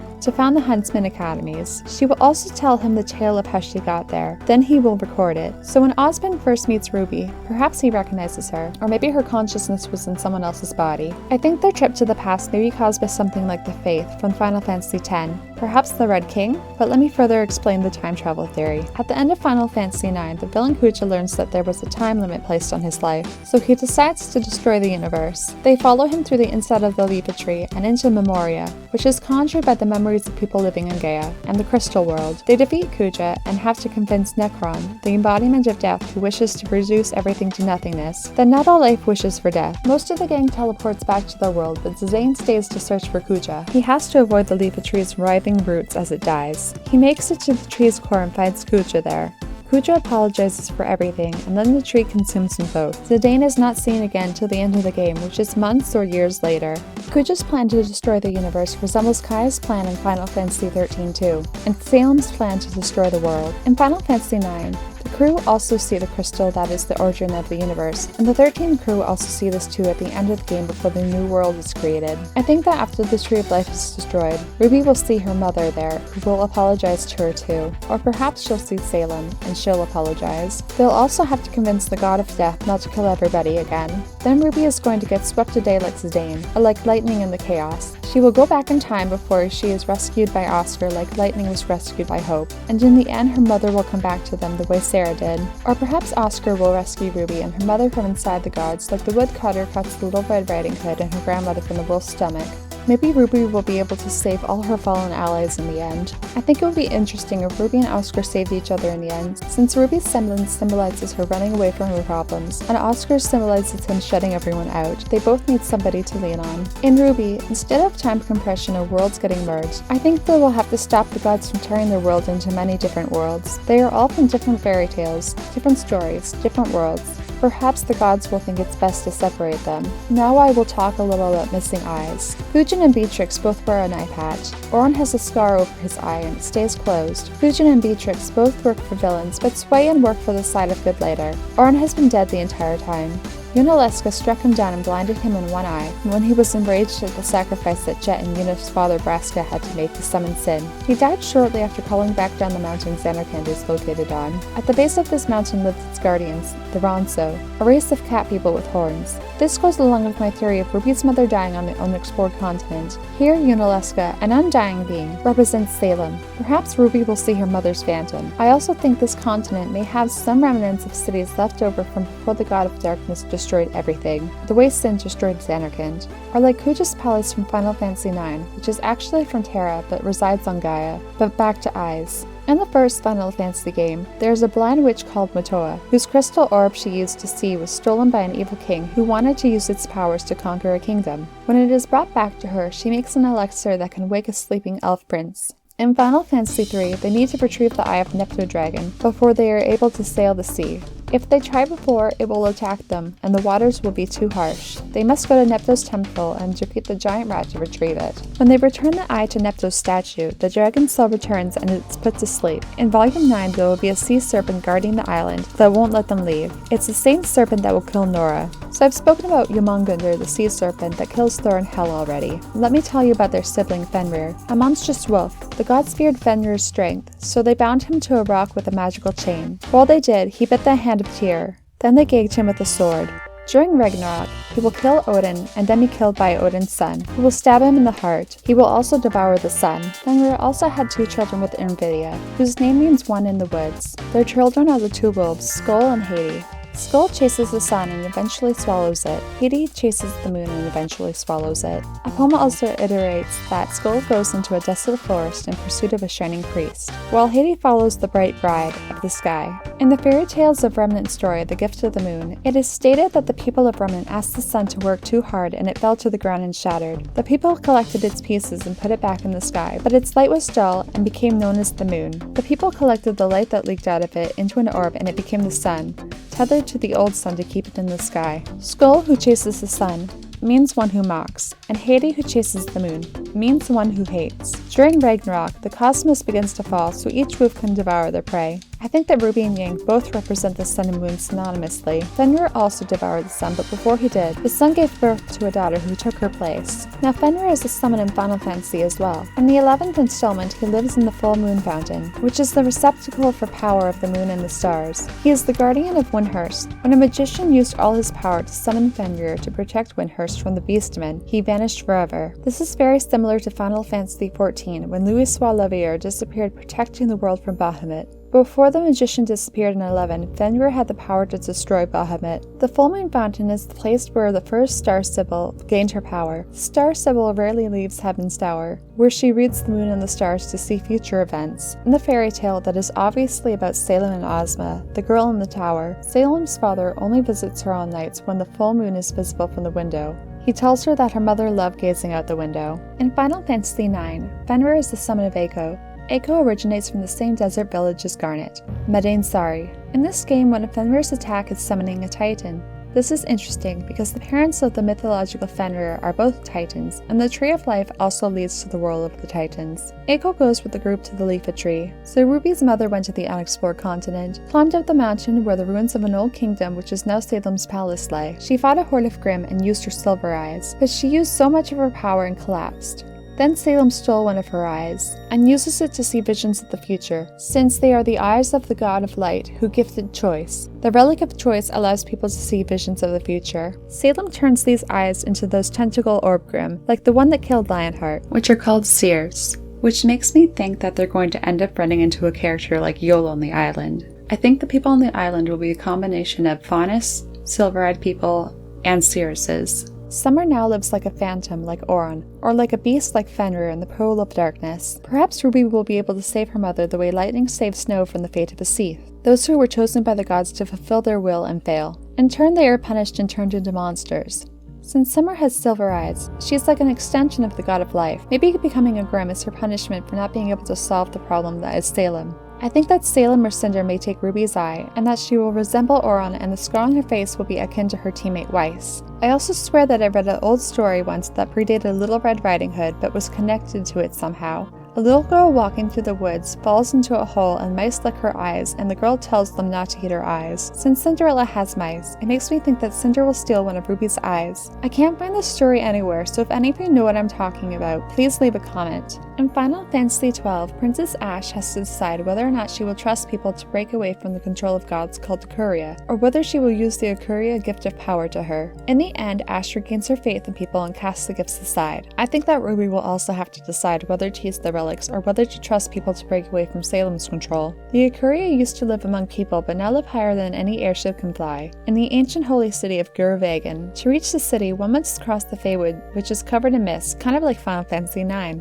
The ghost of Ashe's husband lifts the mist for them so they can cross, but he turns it to be a fake created by the god, which makes me think that the god of light or darkness will use a vision of Ruby's mom to mess with her, or Pyrrha to mess with John. The city is located in another realm and the Feywood cannot be seen from there. A great crystal resides in the city. This makes me think that like Sid from Final Fantasy VII, who created a rocket ship to go to space, Dr. Pietro will use the stadium to reach the gods, or perhaps take the gang on their moon field trip. Perhaps they'll figure out a way to communicate with the god of darkness there, or find out where he went. I'm also thinking that the Tree of Life might be on the moon, but maybe not. The floating city also gives me Xanarkand vibes. It makes me think that the continent that will be raised by the Staff of Creation is the unexplored continent, and that the girls will have to go there to plead with the gods not to drop it and destroy the world after they are judged unworthy. Then they'll kill them like lightning. The entrance of the city is guarded by the summon Shemaze, the Whisperer who has echoing qualities, which makes me think of the summon Odin. I think Nora's mom will be guarding the Tree of Life, and the ancient city will reside in there, which has a large crystal like Final Fantasy IX and XIII.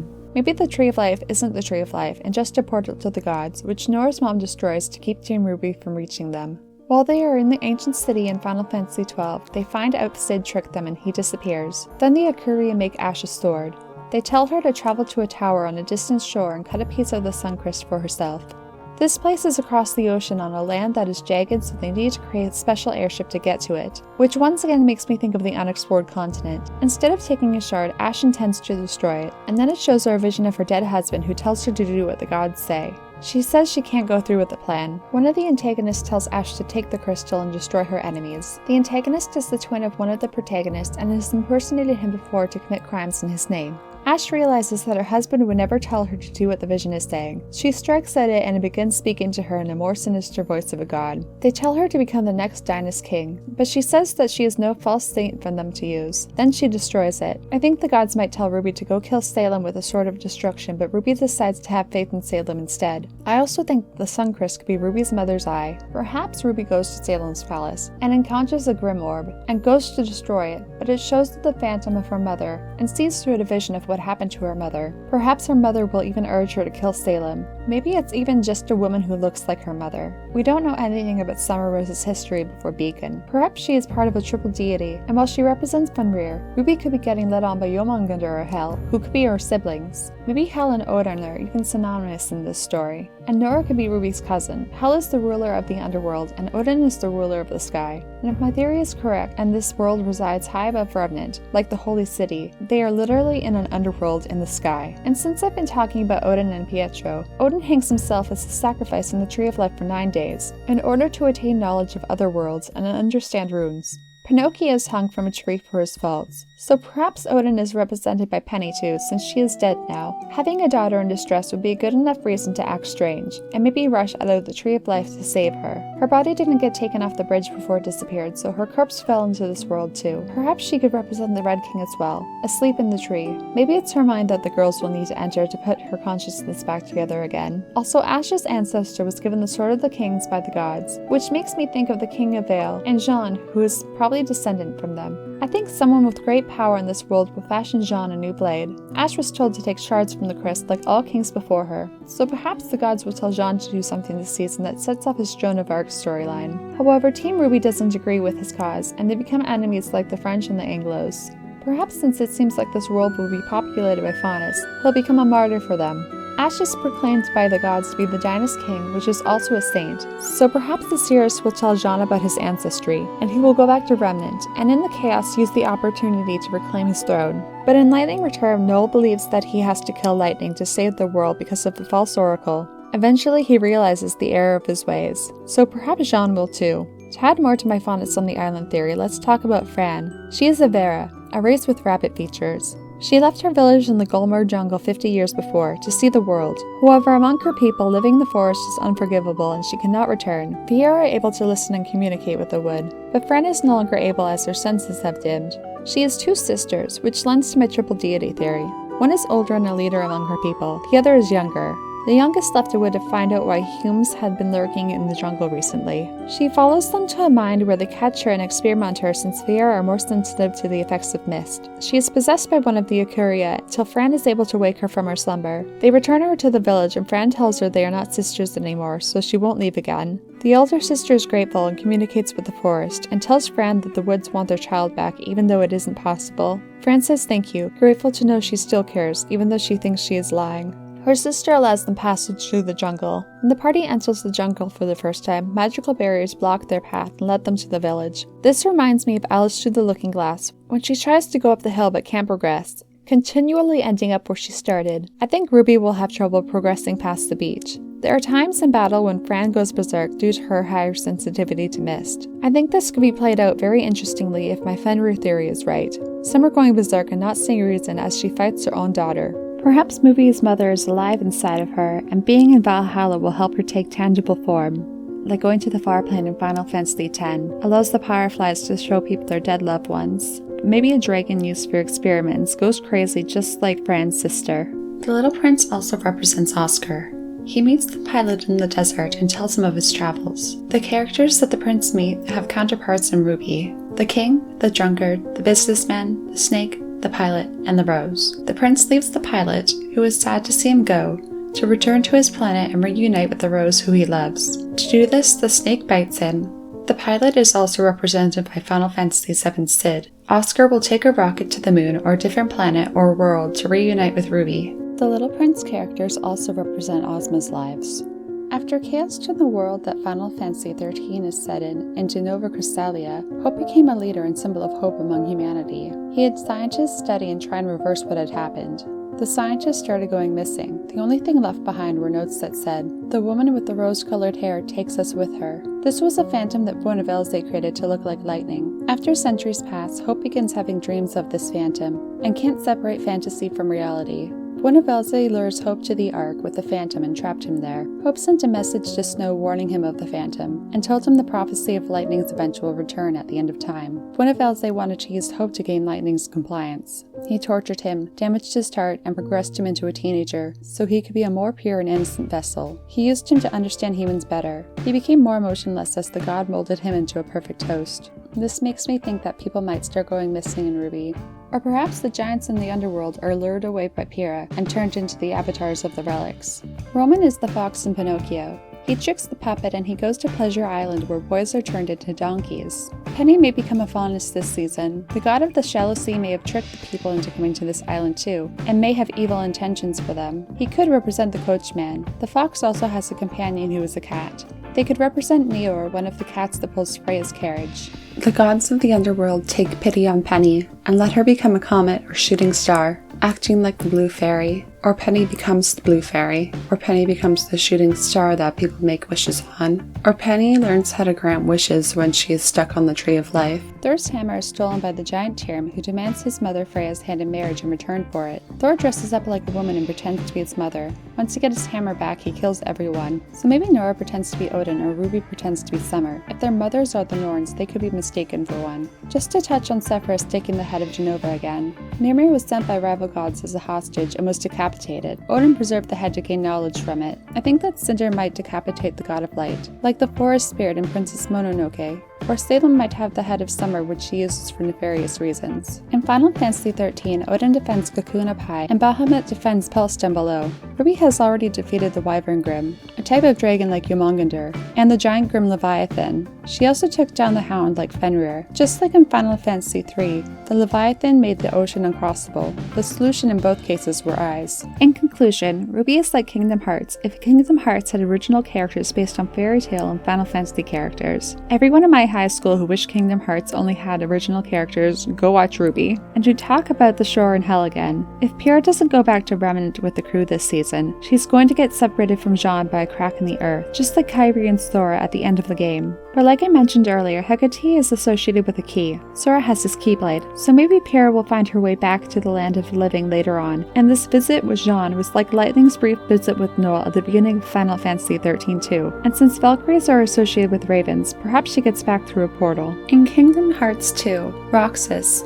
Sora's nobody, disappears when Sora wakes up from dreaming, like Alice would disappear if the Red King awoken. There are 7 princesses of heart. They have hearts of pure light that are devoid of darkness. RWBY is a smaller and more honest soul. The 4 original maidens were as well. When the princesses of heart come together, they can summon the final keyhole and access Kingdom Hearts. Kingdom Hearts is the heart of worlds. It is the source of power and knowledge. The final keyhole is located in Hollow Bastion, a giant castle filled with Heartless and ruled by Maleficent. The final keyhole opens the door to darkness. It leads to Kingdom Hearts, and within Kingdom Hearts is the realm of darkness. Perhaps Yang or Penny wake up on a nightmare version of the beach that RWBY woke up on. I also wonder if the castle that Salem lives in now is the same castle that she was stuck in when she was a girl. The 7 princesses of heart all represent characters in RWBY: Alice, Snow White, Jasmine, Cinderella, Belle, Sleeping Beauty, and Kyrie. Sleeping Beauty's castle was surrounded by a hedge of thorns and protected by a dragon. Final Fantasy IX's Bahamut came from the roots of the sacred tree, which houses Memoria. Princess Aurora also goes by the name Briar Rose. She is taken care of by 3 good fairies, which could represent the Norns.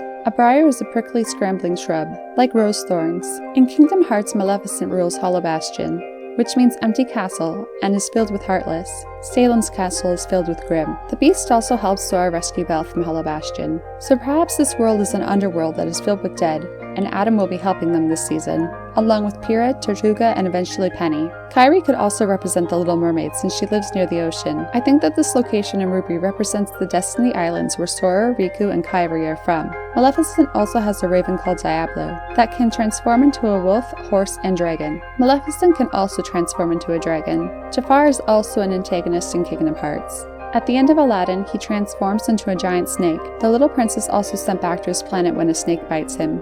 Pinocchio has a near-death experience in Kingdom Hearts but doesn't die. In Kingdom Hearts, they also ride a ship to other worlds, which makes me think that they will be visiting other worlds in the series that represent Norse worlds, or other fairy tales. Both Yang and Penny are represented by someone who sleeps. Goldilocks goes to sleep and is awoken by 3 bears, and Alice has a dream. Weiss is represented by someone who sleeps too, but she already had her poison apple moment back in Volume 5. Jean is the Prince Charming to Weiss's Snow White and Cinder's Cinderella. However, the Wicked Witch gives Snow White an apple. In the Garden of Eden, the devil, disguised as a snake, tricks Eve into eating the forbidden fruit from the Tree of Knowledge. The fruit is often depicted as an apple.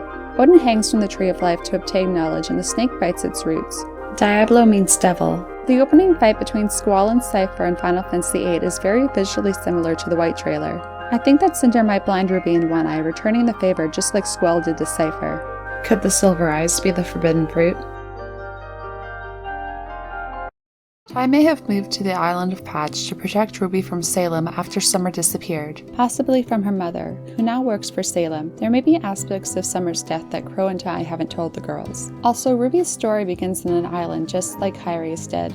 The areas where the girls wake up could all represent Norse worlds. Perhaps they haven't even woken up in the same worlds. This season is going to be very similar to the Emerald Forest. The characters will have to find each other again, and eventually stumble upon ruins. Jean will wake up pinned to a tree by a spear. A character in red will help Jean understand how to travel through this land, but he has trouble keeping up. Or he will follow a swan to a pool of water and they will transform into Pyrrha. Or Pyrrha won't reveal herself until later, and Jean just thinks a stranger is helping him. Ruby can't progress past the beach. A giant 3-headed dog in the forest blocks her path. A character clad in red will help her figure out how to navigate the island, and lead her to the forest city built on the Tree of Life.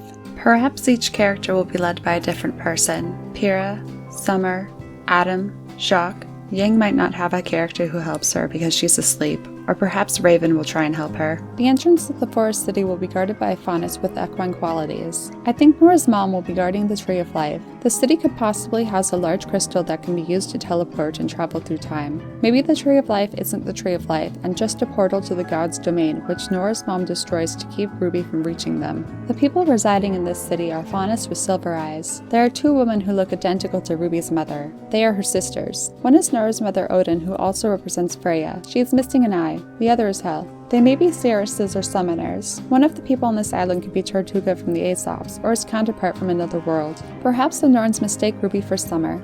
The god from the Shadowless Sea also resides on this island. He is the god of light and darkness merged together, the heart, the serpent, and the eagle. He lives at the top of the Tree of Life. He has the horns of a ram, the tail of a monkey, and the scales of a serpent. Blake finds out this is the island that faunus originate from. The god of light brought this tree into existence to mourn a dead lover. They had a child who was the first silver-eyed warrior. One of their descendants ended up on Remnant, or were stolen from this world and taken there. That may happen while Ruby and her team are on the island, since time doesn't flow in Valhalla. This world could lead to other worlds besides Remnant. Since Jean and Ruby's powers both preserve life, he could be the ancestor or descendant of the silver-eyed warriors. If the god of life is an ancestor to the silver-eyed warriors, if he is defeated, maybe all the silver-eyed warriors will fade away. Ruby realizes that the man and the hound came from this island. Ruby has a crisis of identity after learning the truth. She finds out that silver-eyed warriors were made for war. One of the silver-eyed seeresses tells her that every time she uses her powers to preserve life, she loses some of her own.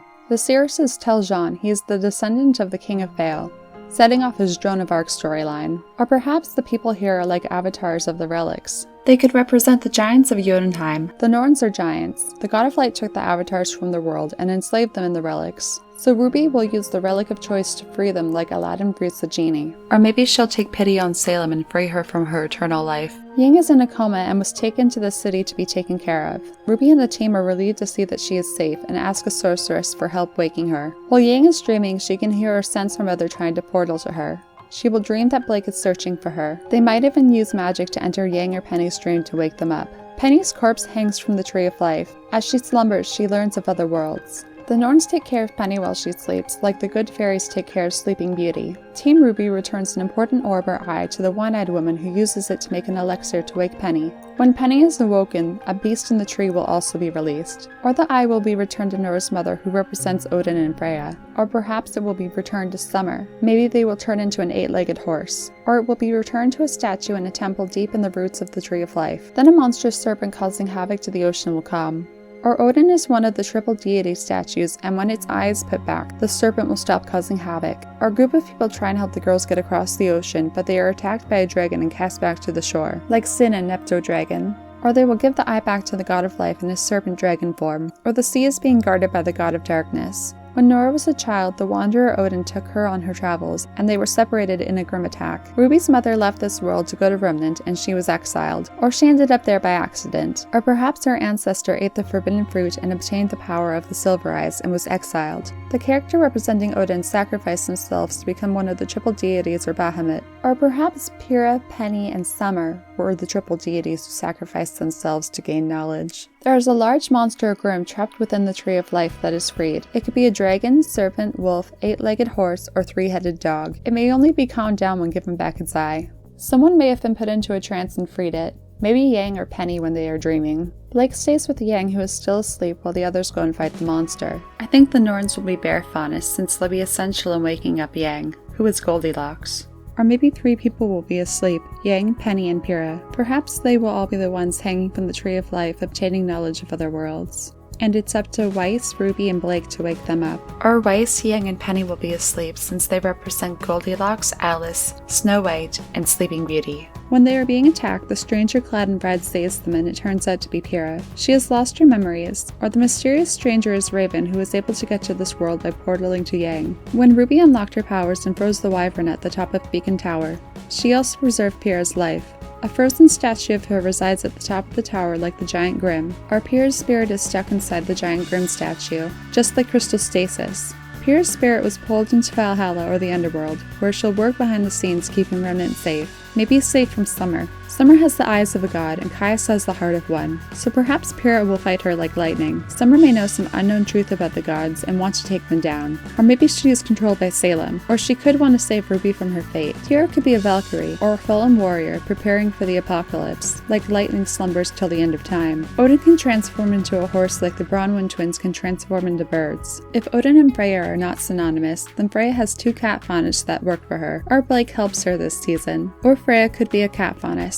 She could also be Blake's counterpart in this world. This cat faunus could be a Cirrus or a witch. This world that they wake up in could be real, while Remnant is just the fairy tale. After all, they are based on fairy tale characters, works of fiction, which would explain why the girl who fell through the world came back changed. They find out that their world and everything in it, including the people, are just dreams of the Red King. Maybe the Red King is represented by one of the gods or one of the giants. One of Elsa did sleep while he waited for the door to the dead to be opened. Perhaps the gods sleep while they wait to judge humanity.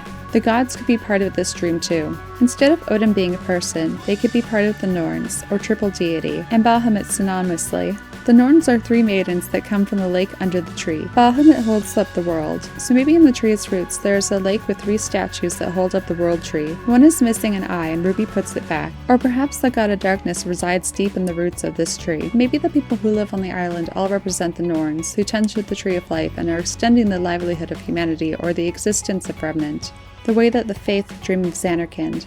To get back to Remnant, they must go through the Tree of Life and travel through time. The worlds that the vaults lead to are either part of this world or are connected to it by the Tree of Life. Or perhaps the key to opening the vaults from the inside is located in the Tree of Life. They will go through the tree and get back to Remnant through the vaults. Or they travel through the tree and exit through the one in the God of Light's domain. Penny's body is in the thorns threading the Tree of Life, which has a castle like Memoria or a hollow bastion inside. Penny sacrificed herself on the bridge like Odin. She now hangs from the Tree of Life, and while she sleeps she obtains knowledge of other worlds. Maybe all their original fairy tales. This place could be the land of the dead. Pyrrha and Roman will reunite with their loved ones. Roman may trick Penny and be the reason she becomes a faunus. Maybe she becomes one after eating the forbidden fruit. There are a few things I see happening if they travel through time. Ruby will tell the King of Vale, who is one of Ozma's reincarnations, to found the Huntsman Academies. Then he will record her story as the girl who fell through the world. When Osmond meets Ruby, he recognizes her, unless she was possessing someone else's body, maybe even his own. She may even give him the Sword of Destruction so that he can stop the Great War in Remnant.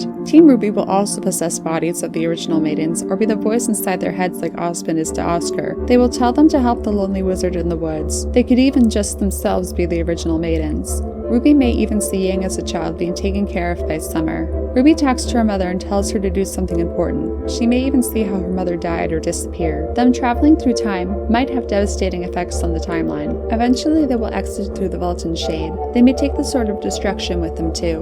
When they arrive, the city is already under attack. Jean may use the Sword of Destruction to save the day. People may see him as a holy warrior, like Joan of Arc. Or perhaps the Rainbow Bridge led to a vacuum in the past, since they never specified to Ambrosius that it had to be the present. Lightning sends Noel to fix the past. Pierre could send Jean to the past to complete his Joan of Arc storyline. So Jean could just be the King of Vale and Oscar could be the Indecisive King. Or perhaps the Widow in the Indecisive King is from the Tree City after it is destroyed, and the original silver-eyed warrior. The man with the wild eyes who gives the king the crown could be Tyrion, who traveled back in time through the Tree of Life. Pierre could be descendant from the Indecisive King. Cinder couldn't find the Relic of Choice because Osmond never had it in the first place. It was Pierre's crown, which is now Jean's armor. Volumes 1, 5, and 9 are all seasons of spring. The spring volumes represent reunions and obtaining of knowledge. Since this is the volume of spring, it will be like a new beginning, but nothing terrible is going to happen. In Volume 1, the girls met and found out that Roman and the White Fang were up to something bad. But in the end, Penny saved the day. In Volume 5, the girls were reunited. They met Oscar. Yang met with her mother, and they obtained the Relic of Knowledge. Ilya also switched sides. Volume 9 will also be another volume for reunions and first meetings. Neo will meet Roman. Jean will meet Pierre. RWBY will meet Penny and her mom. Harriet will meet Tortuga. In Volume 9, Penny will also acquire knowledge of new worlds while hanging from the Tree of Life, or the thorns that she is stuck in grow roses. And Penny or Weiss eat one to obtain knowledge, like Eve ate the forbidden fruit from the Tree of Knowledge. Persephone ate pomegranate seeds in the underworld and was unable to go back home, so maybe Pierre will stop them. Volume 10 is the season of summer. The girls will make it to Vacuo and everything will seem to be going well. This may be the season that they are reunited with Summer Rose. It might not be a happy reunion though. Then in Volume 11, the season of fall, the Tree of Life will be destroyed, perhaps by the Sword of Destruction. Maleficent's raven can turn into a wolf, horse, or dragon. Salem is Maleficent and Summer is the raven. Summer could be the wolf, Odin could be the horse, and the third Norn could be the dragon. Summer Rose will show up as a werewolf, not a hound, as she can switch between her human and hound form. This will make it easier to trick RWBY like the wolf tricked Little Red Riding Hood. She may go berserk like Fran does when exposed to something and then transform, just like people become werewolves when exposed to the full moon and lose themselves to the beast. She may also be able to transform into Fenrir or a dragon the way Vanille and Fang transform into Ragnarok. Going berserk like Fran, she will not see reason as she fights her own daughter. Summer could also represent Sin, and be mindlessly fighting Salem's War the way Sin does Hugh Yevons. Summer in her werewolf form will seem indestructible. Fenrir was gagged with a sword. Summer could be decapitated with a Sword of Destruction. Summer could also fight a monster like Bahamut that emerges from the Tree of Life in her werewolf form, like Beowulf fighting a dragon in his final act. But that could also represent RWBY when she finally fights the gods. Odin may be evil or actually represent RWBY's mom, since Salem may have stolen one of her eyes. Maybe giving back her eye like Neptune's dragon will return her to normal. Or Odin could represent Cinder, since she's already missing an eye and wields a spear like Odin in Final Fantasy IX. Odin, Summer, or Cinder will destroy the Tree of Life at Salem's command. They will use the Relic of Destruction to do so. Cinder could represent Odin, Summer Beatrix, and Salem Queen Braun. Pietro may make a ship that takes Team RWBY to the unexplored continent. It has some remnants of cities left over from before the God of Darkness destroyed everything. Salem's Castle is one such ruin. She will enter Salem's Castle. The castle represents Memoria from Final Fantasy IX and Hollow Bastion from Kingdom Hearts. It is filled with Grim like Hollow Bastion is filled with Heartless. In Salem's Castle, she comes across a Seer Grim. I think the Seer Grim are made out of the eyes or heads of silver-eyed warriors. It will show her mother's phantom or a vision of how she died, or she could see from her mother's perspective a vision of what happened to her. Team RWBY could use a Seer Grim to see what Salem is up to, not realizing that it works both ways. Summer went to confront Salem in her castle, where she learned a hard truth. She fought a horde of Grim and used her silver eyes. She used too much power and collapsed and died. Then Salem stole one of her eyes and uses it to see visions of the future, since they are the eyes of the God of Light, who gifted choice. The Relic of Choice allows people to see visions of the future. Salem turns these eyes into Seer Grim, which are the tentacle orb Grim like the one that killed Lionheart. She put Summer's body into the pool of darkness, and she emerged as a wrathful being. This is why she is so willing to destroy the Tree of Life. She now only has one eye like Odin. Salem may have also kept Summer's body or head like Genova in Final Fantasy VII. She uses it to obtain knowledge of the gods like Odin does with the severed head of an enemy. RWBY could go crazy like Sephiroth and take her mother's head. Or the Tree of Life could be destroyed when the God of Light or God of the Shallow Sea are decapitated. Like the Forest Spirit in Princess Mononoke, the darkness would only be left and spread through the worlds like Kingdom Hearts. Cinder lost an arm the same volume as Yang did. Perhaps Pyrrha also lost an eye, and she represents Odin.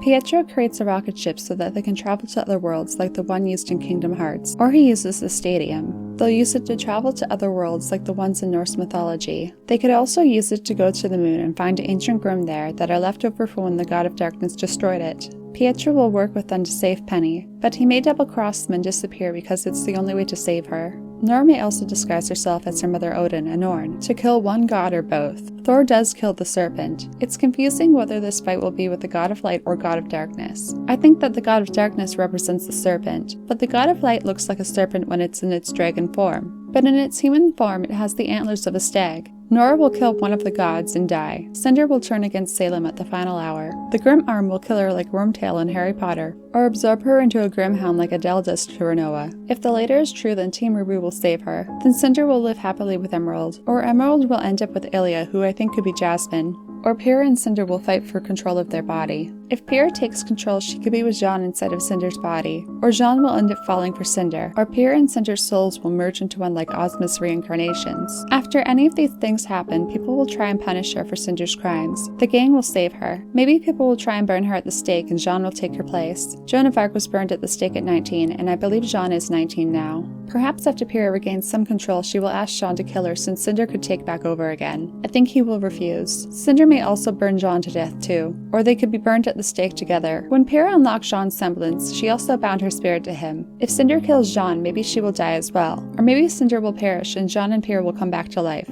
Perhaps Jean uses his healing semblance to heal Cinder, and when he does, it awakens Pyrrha's soul. If this happens, it will be like when Renoa woke up from her coma after being possessed by Ultimesha. After Cinder becomes good, Salem controls her with the Grim Arm to get the relic and bring on judgment. Adele absorbing Renoa could also be portrayed by Cinder taking RWBY down with her when she's finally absorbed by her Grim Arm. Both girls are absorbed together, or RWBY could be absorbed by the same Grimm that her mother was absorbed by. Or Cinder's Grim Arm could be her mother's arm in Grimm form. Or Cinder will be consumed by her Grim Arm but will die instead of becoming the Hound because she does not have silver eyes. Unless she steals one of RWBY's or eats RWBY's eyes, or just eats RWBY. Or Salem took over Summer's body to be her new host while her old one was decaying, which is the theme in Kingdom Hearts, but I'll save that for another video. Beacon is raised by the Staff of Creation to make finding the relic easier. There's a theory on Reddit that Beacon is the relic and Glinda is its avatar, which is supported by the Summon Alexandria being a giant castle. Jin is the genie to Emerald's Aladdin. Ambrosius is the blue fairy to Penny's Pinocchio. Glinda is the good witch to Oscar's Dorothy. The avatar of the Relic of Destruction will be the Heimdall to Nora's Thor. When the relics are brought together, the gods will become one with 4 seraphic wings like a giant eagle.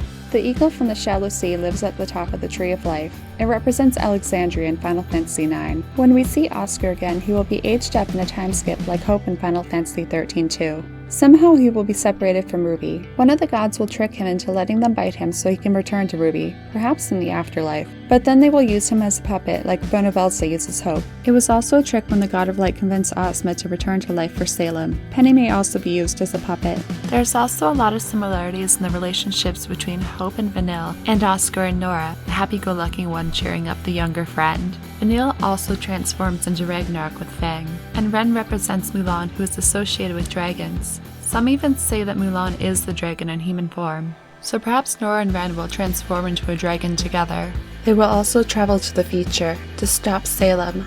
When she uses one of Jin's questions to find out how to kill a god, she will tell her to destroy the sacred tree, or cut the world of Remnant out of the sky of Valhalla, like Cocoon. Team RWBY will have to convince her not to do it. At the end of the show, a kind of Ragnarok event will happen and RWBY will have to rescue Oscar from the gods and set his soul free from the cycle of reincarnation. If they do not kill the gods, they will have to convince the God of Darkness not to kill everyone like the God of Death in Final Fantasy IX. Or after the Tree of Life is destroyed this volume or in a future volume, RWBY will see her mother there who will apologize to her. Then RWBY is swept away into chaos. Then Oscar will rescue RWBY and her mother from inside the gods like the woodcutter cuts Little Red Riding Hood and her grandmother from the wolf's stomach. When Ragnarok happens, Kira will emerge from the underworld. She'll break free from her statue at the top of Beacon Tower just in time to help RWBY deal with the fallout of the relics being brought together. Here are some are only helping the gods because they have promised them something, and if the oath is broken, they will turn against them. The gods promised Summer that RWBY will be okay. Or perhaps Salem promised Summer that she would save RWBY. In RWBY, instead of time compression of worlds getting merged, I think they will have to stop the gods from tearing their world into many different worlds. They are all from different fairy tales, different stories, different worlds. Perhaps the gods will think it's best to separate them. Eventually, Team RWBY as the new maidens will guide the souls of Remnant to a new world. Perhaps Salem and Ozma take over the roles of gods of light and dark. Oscar and RWBY are Dorothy from the Wizard of Oz. They'll awaken in a new world surrounded by their friends. Like everything that had just passed had been a bad dream. In this new world, RWBY will reunite with her mother. Hello again. If you made it the whole way through this 2-hour-long video, then you are a trooper. I never intended it to be this long. It just happened. Probably would have not made it if I had realized it was going to take me this long. I've literally been editing for 2 weeks. It's, yeah, crazy. Anyway, so if you enjoyed this video, please let me know. I'm thinking of making a part 2 possibly that focuses more on Kingdom Hearts rather than Final Fantasy, because I hadn't played Kingdom Hearts in a few years. And I'd really forgotten how much happens in them, and I was looking through the Wikipedia pages, and there's a lot of stuff in there that I was looking at it and I'm like, this sounds like something that could happen in RWBY or has happened in RWBY. So I think there's a lot to delve into in that series too that could maybe let us know what might happen in the future of this series. Anyway, I also make RWBY fan art. I posted on my Instagram called Mary Elizabetha Art, as well as my Twitter, which is just Mary Elizabetha, and then on Tumblr I go by both names. I need more people who have the same hyperfixation as me to talk to. Because I literally eventually, sometimes I'll just spout theories into the void in Tumblr, which is basically what this whole video has been. It's just been hyperfixation to the extreme. Anyway, thanks for watching, and just a reminder, you can comment your favorite theory into the comments, and like and subscribe, and that enters you in the book giveaway. Yeah. Anyway, subscribe. Thanks, bye.